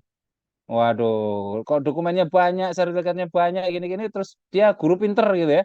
Wah, bukan begitu ya. Nah, ini yang beda kan ya. Nah, ini penting ya, karena di lapangannya banyak kita temukan masih belum berubah. Misalnya, ada sekolah yang sertifikan, akreditasinya A, bahkan akreditasinya sampai 99, 98. Ya, tapi anak-anaknya nggak betah tuh di sekolah itu gitu. Ya, itu gimana gitu?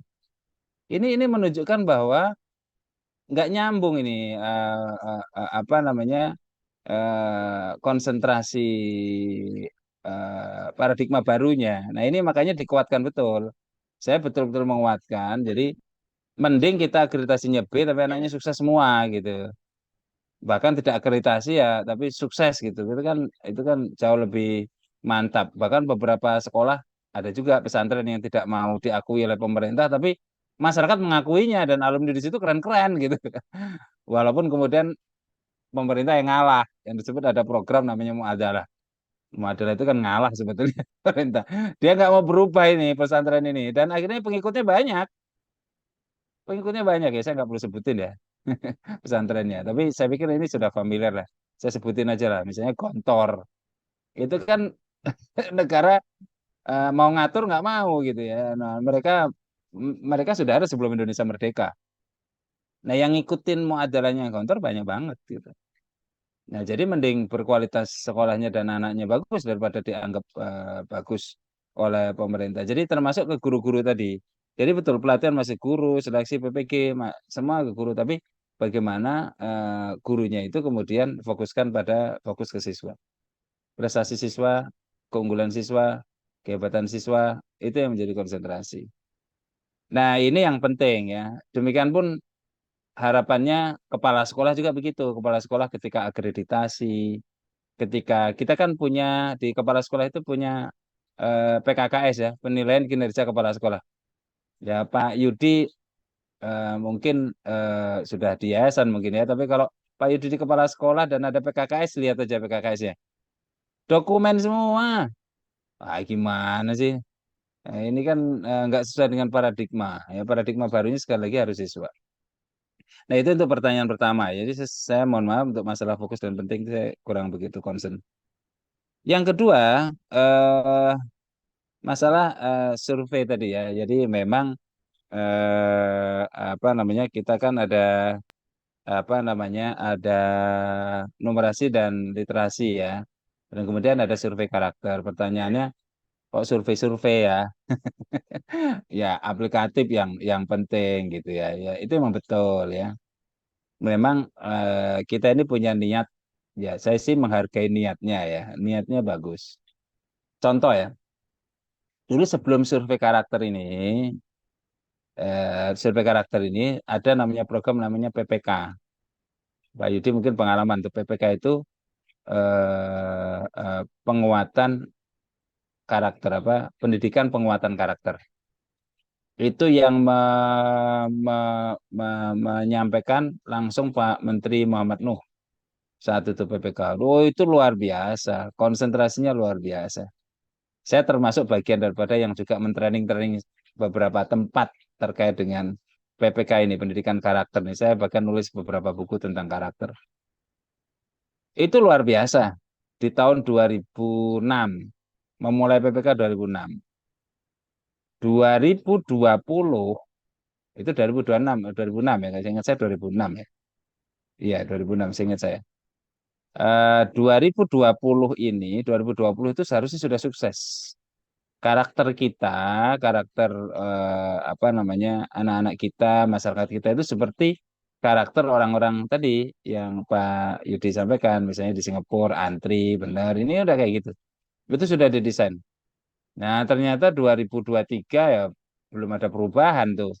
Ya, masih begini-begini aja. Maka kemudian muncul program karakter lagi yang namanya profil pelajar Pancasila atau namanya P5 gitu ya. Ya P5 juga sama, saya kan juga trainer apa namanya narasumber IKM ya. Ini idealnya kan bagus nih. Ya idealnya bagus. Jadi pokoknya apa namanya dalam 3-4 tahun ke depan anak-anak kita karakternya benar semua dah kira-kira gitu. Ya tapi ya kita lihat aja nanti moga-moga kita masih ketemu di 3-5 tahun yang akan datang apa yang terjadi dengan karakter anak-anak kita. Nah ini membayar tapi saya ingin mengatakan bahwa desainnya bagus. Desainnya bagus gitu. Bahwa pemerintah tidak hanya melihat pada aspek numerasi dan literasi, tapi juga melihat pada aspek karakter. Jadi pemerintah saja concern pada karakter. Nah, coba kita lihat di Singapura, numerasi sama literasi aja, nggak ada karakter. Tapi karakter itu benar-benar ada gitu ya. Tapi mereka kan prosesnya lama, bisa jadi proses lama, konsisten ya. Saya ambil contoh. Eh, bagi teman-teman yang ke Singapura sebelum tahun 2006 ke Singapura. Nah, mungkin teman-teman punya pengalaman itu. Dijamin oleh-oleh yang dibawa itu gantungan kuncinya ada salah satu gantungan kunci ya insya Allah ya. Gantungan kunci namanya Fine City. Fine City. Fine City itu fine bukan baik-baik aja. Tapi fine itu artinya denda. Fine City itu kota yang penuh dengan denda. Jadi sebelum 2006 kalau kita ke Singapura di semua tempat itu denda. Denda, denda, denda, denda. Buang apa ngerokok $500. Buang sampah sembarangan $100. Semua ditempelin di semua tempat sebelum tahun 2006. Semuanya itu teman-teman dan itu benar-benar ditegakkan aturan itu. Ya, bagi kita yang datang ke Singapura harusnya di nyebrang jalan harusnya di zebra cross, tidak di zebra cross, nanti pas mau pulang di bandara kita disuruh bayar karena berdasarkan pengamatan CCTV Bapak melanggar gini-gini, Bapak harus bayar $200. Eh, saya nggak mau ya, kalau nggak mau nggak bisa pulang. Ya benar-benar nggak bisa pulang, imigrasi nggak bisa mengizinkan pulang, jadi harus bayar dia, ngutang kemana kayak terserah, yang penting bayar. Itu serius Singapura melakukan itu. Sekarang Pak Yudi datang ke Singapura. Ya, terakhir saya Singapura sebelum pandemi 2018. Sudah tidak ditemukan satu pun apa pengumuman apa namanya ini dibayar ini bayar ini denda. Tidak ditemukan denda lagi. Memang sudah jadi no, sudah jadi apa pembiasaan. Nah, itu yang sering diungkap oleh Anies Baswedan. Ini tidak promosi Anies Baswedan ya, tapi Anies Baswedan bilang, apakah kita mau kayak Singapura? Hukuman dulu bermain, hukuman, baru kemudian kita benar. Atau kita mau kayak Korea Selatan. Kalau Korea Selatan itu kesadaran, nggak pernah ada mereka tempelan-tempelan kayak gitu. Tapi mereka bisa baik tuh, gitu. Nah, maka kemudian Jakarta mau dibuat seperti Korea Selatan. Tapi sayangnya ya Anies Baswedan baru 5 tahun sudah presiden ini nyalon. Harusnya Anies Baswedan ya 50 tahun lah jadi gubernur Jakarta. Mungkin berubah mungkin ya.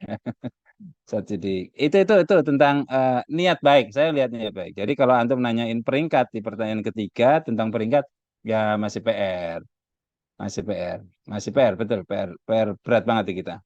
Peringkatnya masih kacau. Jadi niat pemerintah ini baik, tapi di lapangan, contoh misalnya, jadi ketika kita ANBK misalnya, ya di lapangan ANBK-nya ya kadang-kadang asal-asalan kok di lapangan. Padahal pemerintah ini serius banget loh, miliaran untuk rapot pendidikan, itu miliaran, ya, itu ANBK ini kan nanti rapot pendidikan, ya, rapot pendidikan itu nanti ada kuning, hijau, merah, dan itu kan nanti akan ada solusi program sekolah panjang sekali. Wah, itu menjadi referensi ya. Tapi di lapangan ini kita serius nggak nih? Nah, ini kita praktisi di lapangan nih. NBK-nya anak-anak kita serius nggak? Banyak yang nggak serius. Ya, kalau ujian nasional, anak-anak itu ada yang ikut bimbel, primagama atau apa. ANBK ini hampir tidak ada yang ikut-ikut itu gitu. Kenapa? Karena nggak dijadiin sandaran lulus dan tidak. Bahkan ANBK katanya ada pengawas, pengawasnya ya silang-silangan. Ya, ya anggap aja silang deh, kira-kira gitu. Udah tanda tangannya dikirimin, ya udah gitu aja tuh. Ini enggak ini di lapangan. Ya, saya kan juga pengelola sekolah, jadi saya tahu. NBK-nya juga enggak serius. Dan itu dijadikan dasar oleh pemerintah. Ya, ini eh, di diakalin di bawah sebetulnya ya. Ya, yang ngisi survei karakter itu harusnya anak-anak ya, guru ya, kepala sekolah diisi semua oleh prokton. Dokternya itu yang udah selesai semua, sudah nggak usah anak-anak. Anak-anak juga nggak tahu, kepala sekolah nggak tahu, guru juga nggak tahu, terus isi semua. Ini gimana ceritanya gitu ya. Nah, itulah yang di lapangannya apa namanya kita punya PR. Ini yang menjadikan masih susah, tapi niatnya baik. Sekali lagi saya ngukurnya baru dari aspek niat. Satu dia. Terakhir, ya tentang diferensiasi. Ya memang contohnya itu ya, gambarnya itu melulu ya. Kemarin disampaikan oleh Ustadz teman akrab. Ya, beliau juga menyampaikan gambar itu juga gitu. Jadi gambar yang silakan kalian dites supaya memanjat pohon. Padahal di situ ada kera, ada gajah, ada ikan gitu ya. Gitu. Ya, itu nggak fair gitu. Terus videonya dari Kemendikbud, ini juga bukan kesalahan teman-teman yang menyampaikan materi. Dari Kemendikbud juga videonya video itu juga video tentang sekolah hewan gitu, sekolah hewan gitu.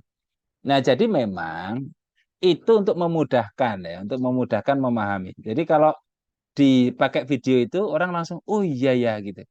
Tapi insya Allah ya, setiap saya menyampaikan gambar itu dan video itu di sesi saya pasti menyampaikan bahwa sebelum mereka menganggap bahwa oh kita harus berubah seperti dalam video itu, seperti dalam gambar itu, sebelum itu seperti saya sampaikan bahwa yang kita hadapi itu manusia, bukan hewan. Kalau monyet datang ke kita tanya ibumu siapa? Monyet, udah tahu potensinya apa. Ibumu siapa? Hiu. Ya udah kamu berenang aja, nggak usah mencoba apa namanya terbang. Ibumu siapa? Burung. Ya udah kamu belajar serius terbang aja. Tetapi yang kita hadapi manusia, yang kita tidak tahu, yang tidak kelihatan potensinya. Untuk itu, please diagnosisnya serius, tidak hanya ngelihat mukanya doang. Masa hanya ngelihat mukanya, muka monyet itu, muka hiu, muka muka kucing gitu ya. Nggak bisa, tapi harus dalam.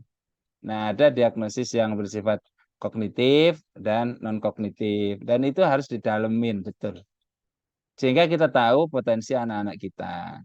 Dan potensi itu rumusnya beda dengan hewan. Hewan itu kalau dari kecil, ketika dia monyet ya potensinya akan monyet. Ketika dia kucing ya potensinya akan kucing sampai dia dewasa.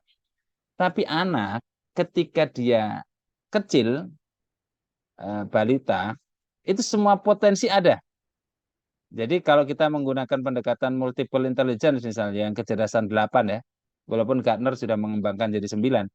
Jadi 8 potensi yang dikembangkan oleh Gardner itu ketika anak kita itu masih umur muda itu 8-8-nya berpotensi. Jadi 8-8-nya digarap. Tetapi anak kita ketika sudah SMA maka akan fokus pada 1, 2, atau 3 yang dikembangkan. Jadi semakin ke atas semakin spesifik. Tapi kalau hewan dari lahir saja sudah spesifik. Nah ini yang beda. Ini harus dikuatkan ya.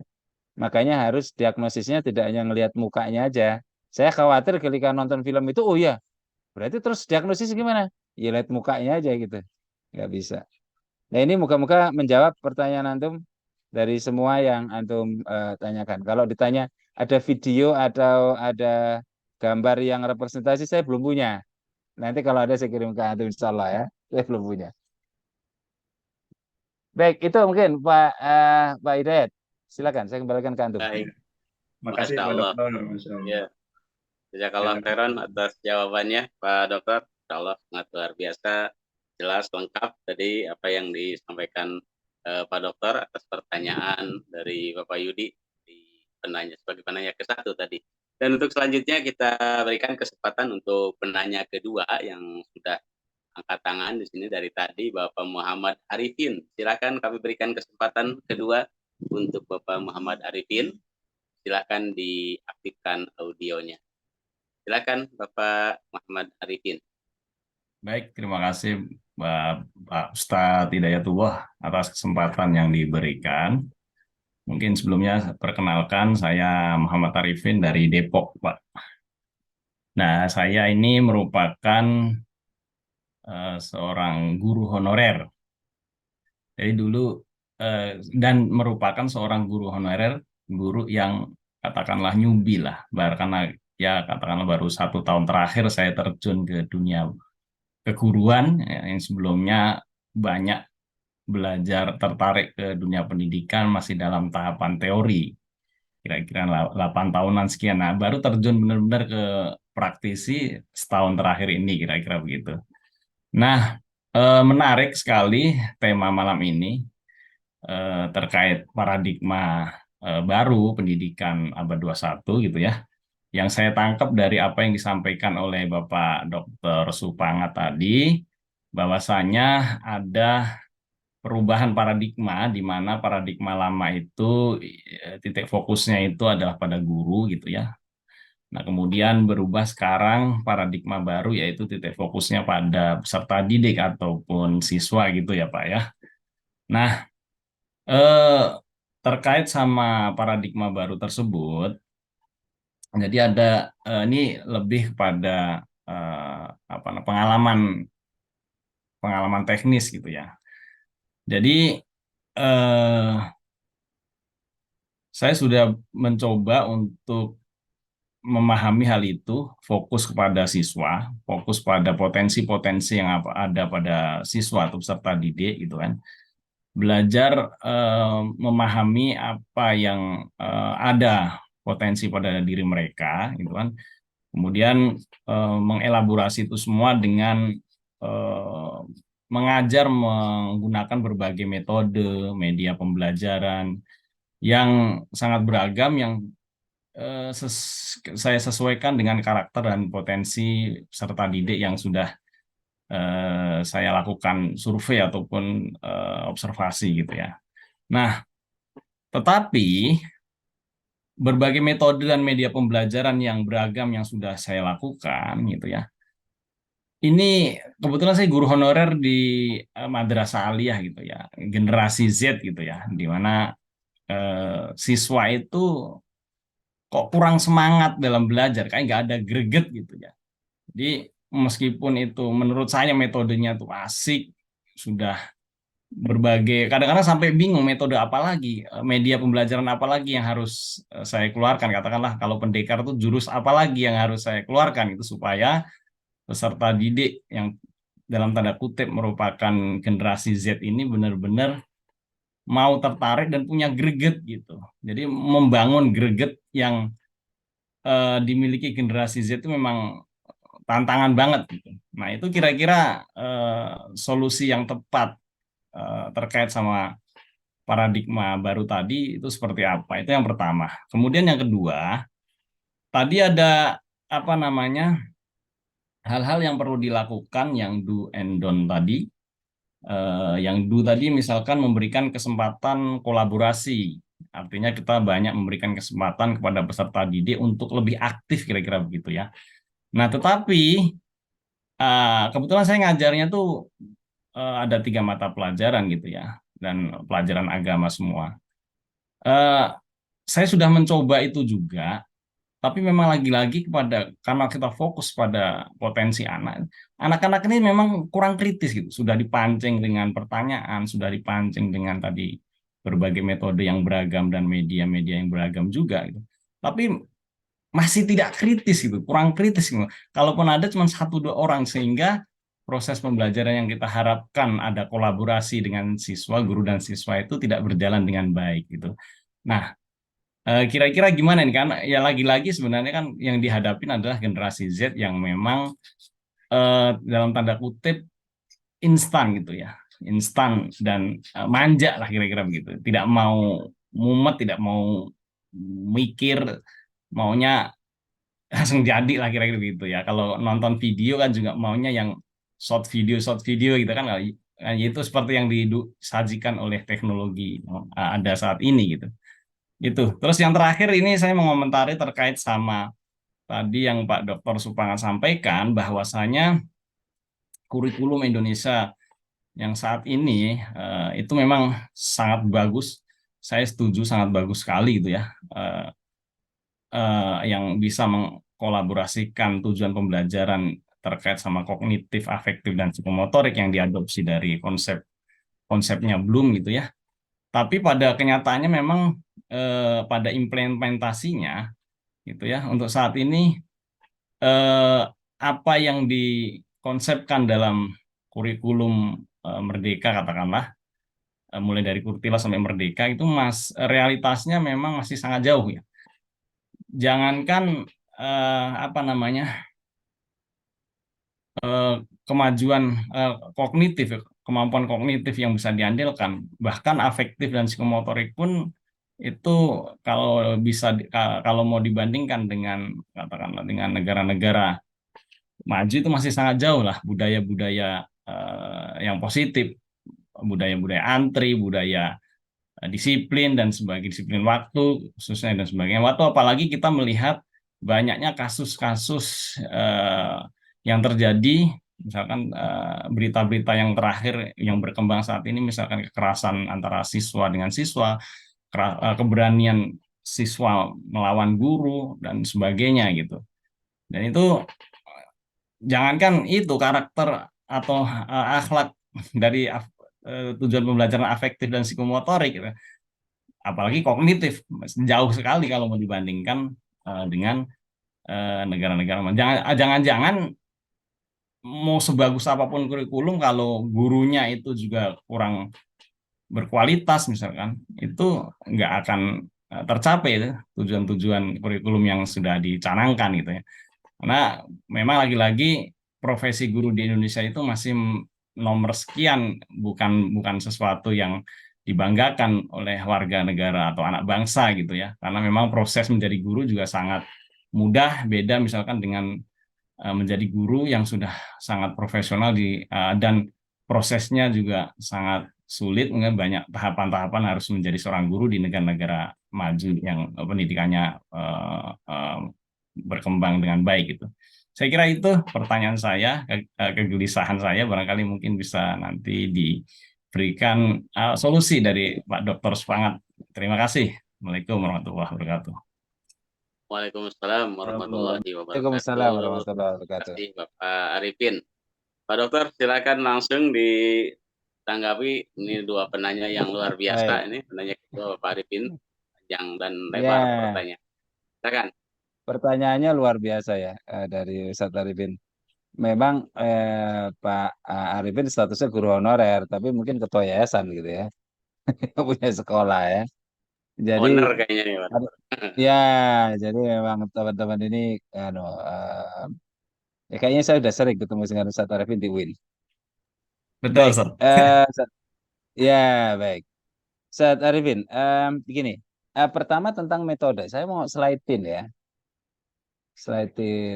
diskusi kita tadi ya. Semoga menjadi apa eh, diskusi lebih mendalam lagi karena hari ini sebenarnya shifting paradigmnya aja yang kita akan fokus, yaitu bagaimana kita fokus pada siswa-siswa dan siswa, konsentrasi pada anak. Jadi jadikan anak kita ini sukses. Seperti kita membayangkan punya putra sendiri atau punya anak kandung sendiri yang kita pengen anak kita jauh lebih sukses daripada kita gitu. Nah, itu yang menjadi konsentrasi. Nah, memang di dalamnya nanti ketika kita konsentrasi kepada siswa adalah bagaimana kita pengen anak kita, anak didik kita itu semangat belajarnya tinggi. Karena semangat belajar itu juga menentukan dia sukses dan tidaknya. Nah, untuk menjadikan mereka semangat belajar baik, maka kita harus tahu bagaimana anak kita belajar. Kan kira-kira gitu. Nah, karena kalau kita sudah tahu anak kita belajarnya begini, maka kemudian akan cepat mendapatkan mendapatkan apa yang diajarkan, apa yang kita ajarkannya. Nah, jadi gini, memang selama ini nuansa di banyak pelatihan-pelatihan tentang strategi belajar itu ya yang active learning, yang sifatnya bukan hanya itu udah bagus banget. Teori active learning bagus. Terbukti memang hampir semua guru memahami tentang teori ini, yaitu auditory, visual, dan kinestetik. Nah, biasanya banyak guru kemudian fokus hanya di aspek ini. Saya mengalami sendiri pengalaman ya. Mengapa saya tadi menjelaskan tentang quantum teaching, yaitu yang nomor 9. Karena ada siswa yang sangat bagus sekali materinya, penangkapannya, dan saya ngajarnya pakai active learning. Active learning saya ajarkan dan dia dalam pengalaman ini pengalaman sukses ya, Pak Arifin ya. Ini pengalaman sukses, bukan pengalaman gagal, pengalaman sukses di mana anak ini nilainya bagus. Saya ngajar PKN, salah satu pelajaran yang saya ajarkan. Saya ngajar banyak ya, salah satunya PKN. Nah, ketika saya ngajar PKN, ini ada anak yang nilainya sampai 100 gitu, ya, luar biasa. Menurut saya ini spektakuler, dan perempuan. Kemudian saya tanya, tolong sampaikan ke Bapak bagaimana cara belajarmu kok kamu bisa sehebat ini supaya akan menjadi contoh bagi teman-temanmu yang lain. Nah, ini yang saya merubah dari active learning menjadi quantum learning saat itu kepada beberapa anak. Dia menyampaikan, saya belajarnya biasa saja Pak, begini gini gini biasa saja, apa yang Bapak sampaikan saya pelajari di rumah dan selesai. Setelah dia jelasin begitu, ujungnya dia nanya juga, boleh nggak Pak saya nanya ke Bapak? Ya sangat senang gitu. Ya saya kan alhamdulillah sudah selesai pelajaran dengan Bapak dan nilai saya bagus. Cuman saya tidak tahu Pak, sebenarnya manfaat PKN itu untuk apa Pak? Coba bayangkan Ustaz Arifin, itu ditanya oleh anak yang paling pintar. Dia nggak ngerti manfaatnya pelajaran PKN. Anak yang maksudnya nilainya paling tinggi ya, bukan paling pintar. Anak yang nilainya paling tinggi itu tidak tahu manfaatnya. Kita gimana? Kita sebagai guru ngajar, terus anak itu nggak tahu manfaatnya sama sekali pelajaran kita. Padahal dia paling paling bagus nilainya, apalagi yang lain gitu. Apa nggak shock gitu? Nah, kemudian saya menemukan buku Quantum Teaching ini. Di dalam Quantum Teaching itu yang penting adalah ambak, apa manfaat bagiku. Maka mulai saat itu ketika saya ngajar, ya sekali lagi ketika saya ngajar di materi pelajaran apapun, saya nggak pakai pendekatan active learning, ya. Di awal pasti saya pakai quantum teaching dulu. Apa manfaatnya pelajaran ini bagi kalian? Apa manfaatnya bagi anak-anak? Apa manfaatnya dalam kehidupan kalian ini? Apa manfaatnya dengan ini? Nah, itu saya jelasin dulu. Kalau mereka masih merasa belum ada manfaatnya, saya ulangin lagi, saya ulangin lagi. Mungkin bisa sampai 3-4 kali pertemuan itu, sebulan itu hanya bicara manfaat gitu. Nah, ketika sudah dapat manfaatnya, tik baru ngajarin. Baru ngajarin. Jadi, baru ngajarin, baru active learning saya. Ini pengalaman saya. Jadi, mengawali itu saya pasti pakai quantum teaching. Nah, jadi ini salah satu contoh. Jadi, ada beragam banyak cara mengajar kita. Nah, ini kita explore. Ya.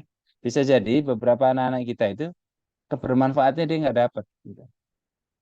Ya, dia menikmati aja belajar sama kita, nikmat gitu ya. Tapi kemudian dia tidak dapat apa-apa dari pelajaran kita. Nah, ini sayang. Nah, ini lalu kemudian jadi sekali lagi saya berharap 12 strategi pendekatan pembelajaran ini penting ya. Di sana EDIS method itu yang dikembangkan di Amerika itu EDIS method itu apa namanya? Jadi setiap guru punya desain sendiri ya. Nah, jadi setiap guru itu sebelum mengajar itu ditanya desain mengajarmu seperti apa? Gini gini gini gini. Mengapa pakai itu ini baru boleh ngajar gitu. Harus ngembangin basisnya kepada anak-anak. Jadi riset dulu ke anak-anak baru punya desain baru ngajar. Nah, kalau kita ya banyak yang tidak tahu mau ngajarnya apa. Bahkan baru ngajar udah diganti gurunya keluar karena di tempat lain gajinya lebih bagus. Pindah lagi guru baru lagi, pusing lagi kita. Jadi gonta-ganti guru banyak terjadi juga begitu. Nah, ini itu ada andragogy method itu lebih kepada anak-anak itu dewasa. Jadi dilibatkan, betul-betul dilibatkan dalam proses pembelajarannya. Ya, dilibatkan. Kita mau nyeting kelasnya kayak mana, semuanya dan macam-macam itu benar-benar kuasa di anak-anak. Jadi kita lebih pada memfasilitasi itu model andragogi dan macam-macam yang lain. Jadi kita temukan, kita kuasai beragam metode, beragam pendekatan, baru kita lihat.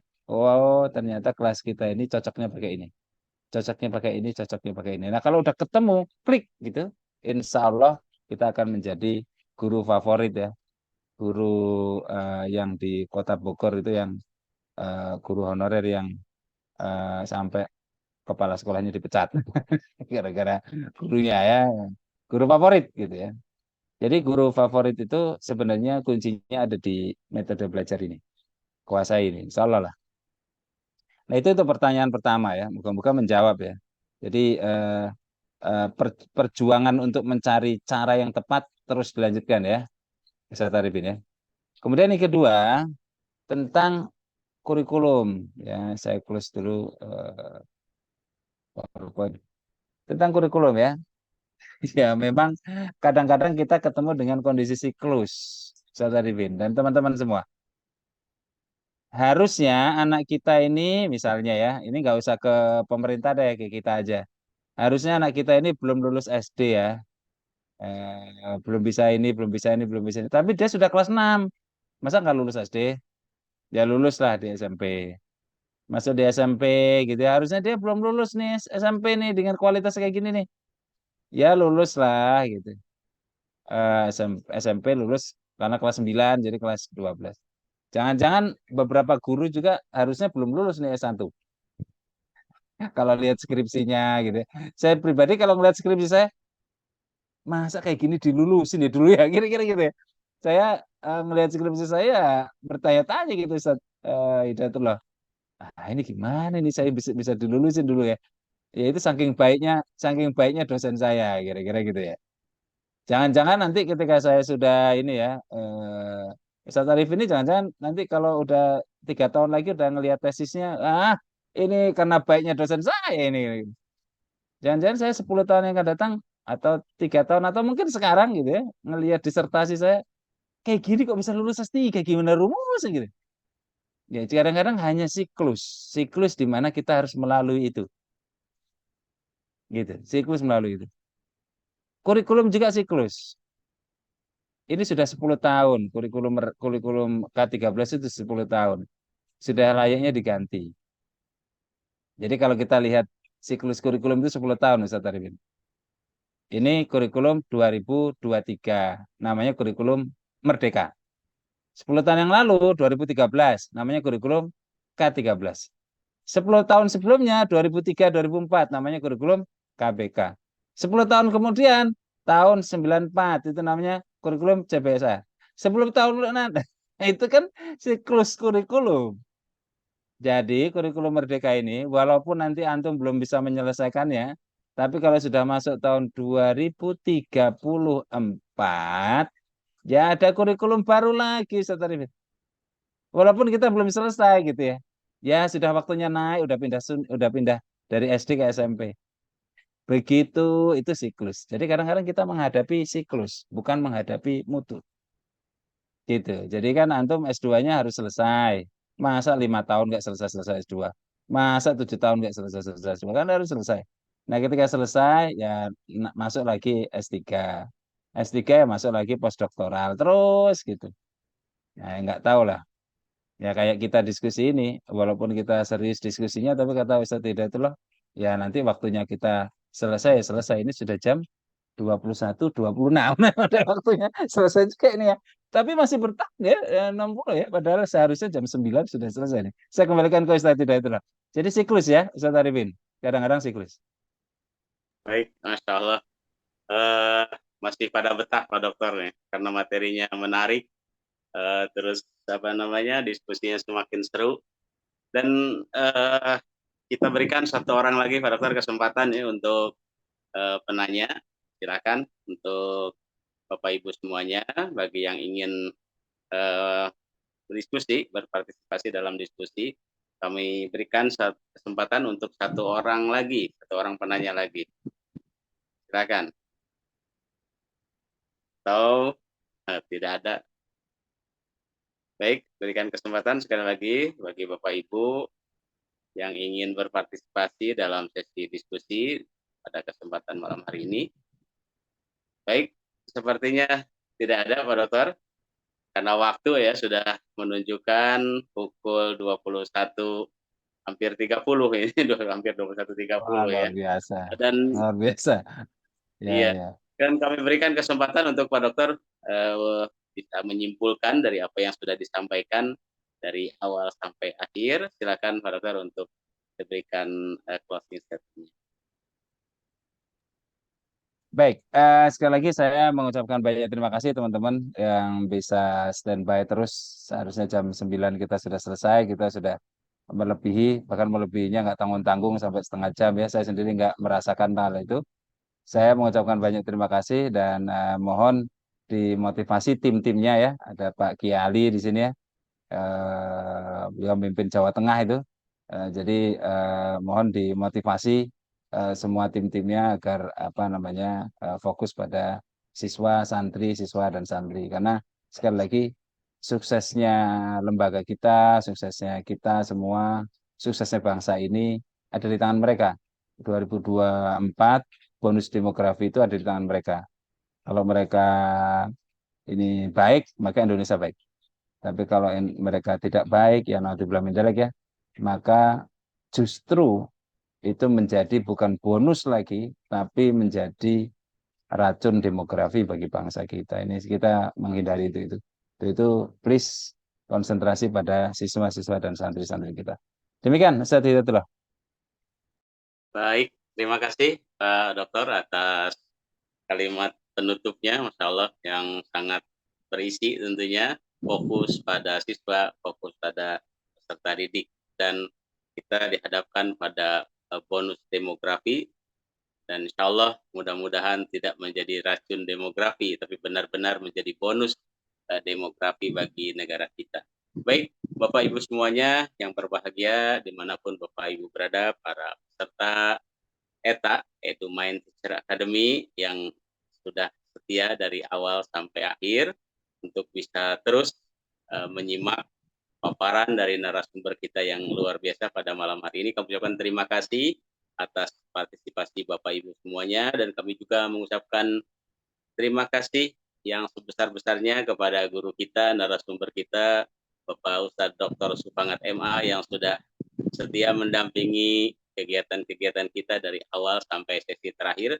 pada malam hari ini, dan insya Allah kita nanti akan buatkan sesi berikutnya, insya Allah dengan tema-tema yang makin menarik, tema-tema yang makin update tentunya terkait dengan dunia pendidikan. Bapak Ibu semuanya yang semoga dirahmati Allah Subhanahu wa taala, kita tutup sesi pada malam hari ini dengan doa kafaratul majelis.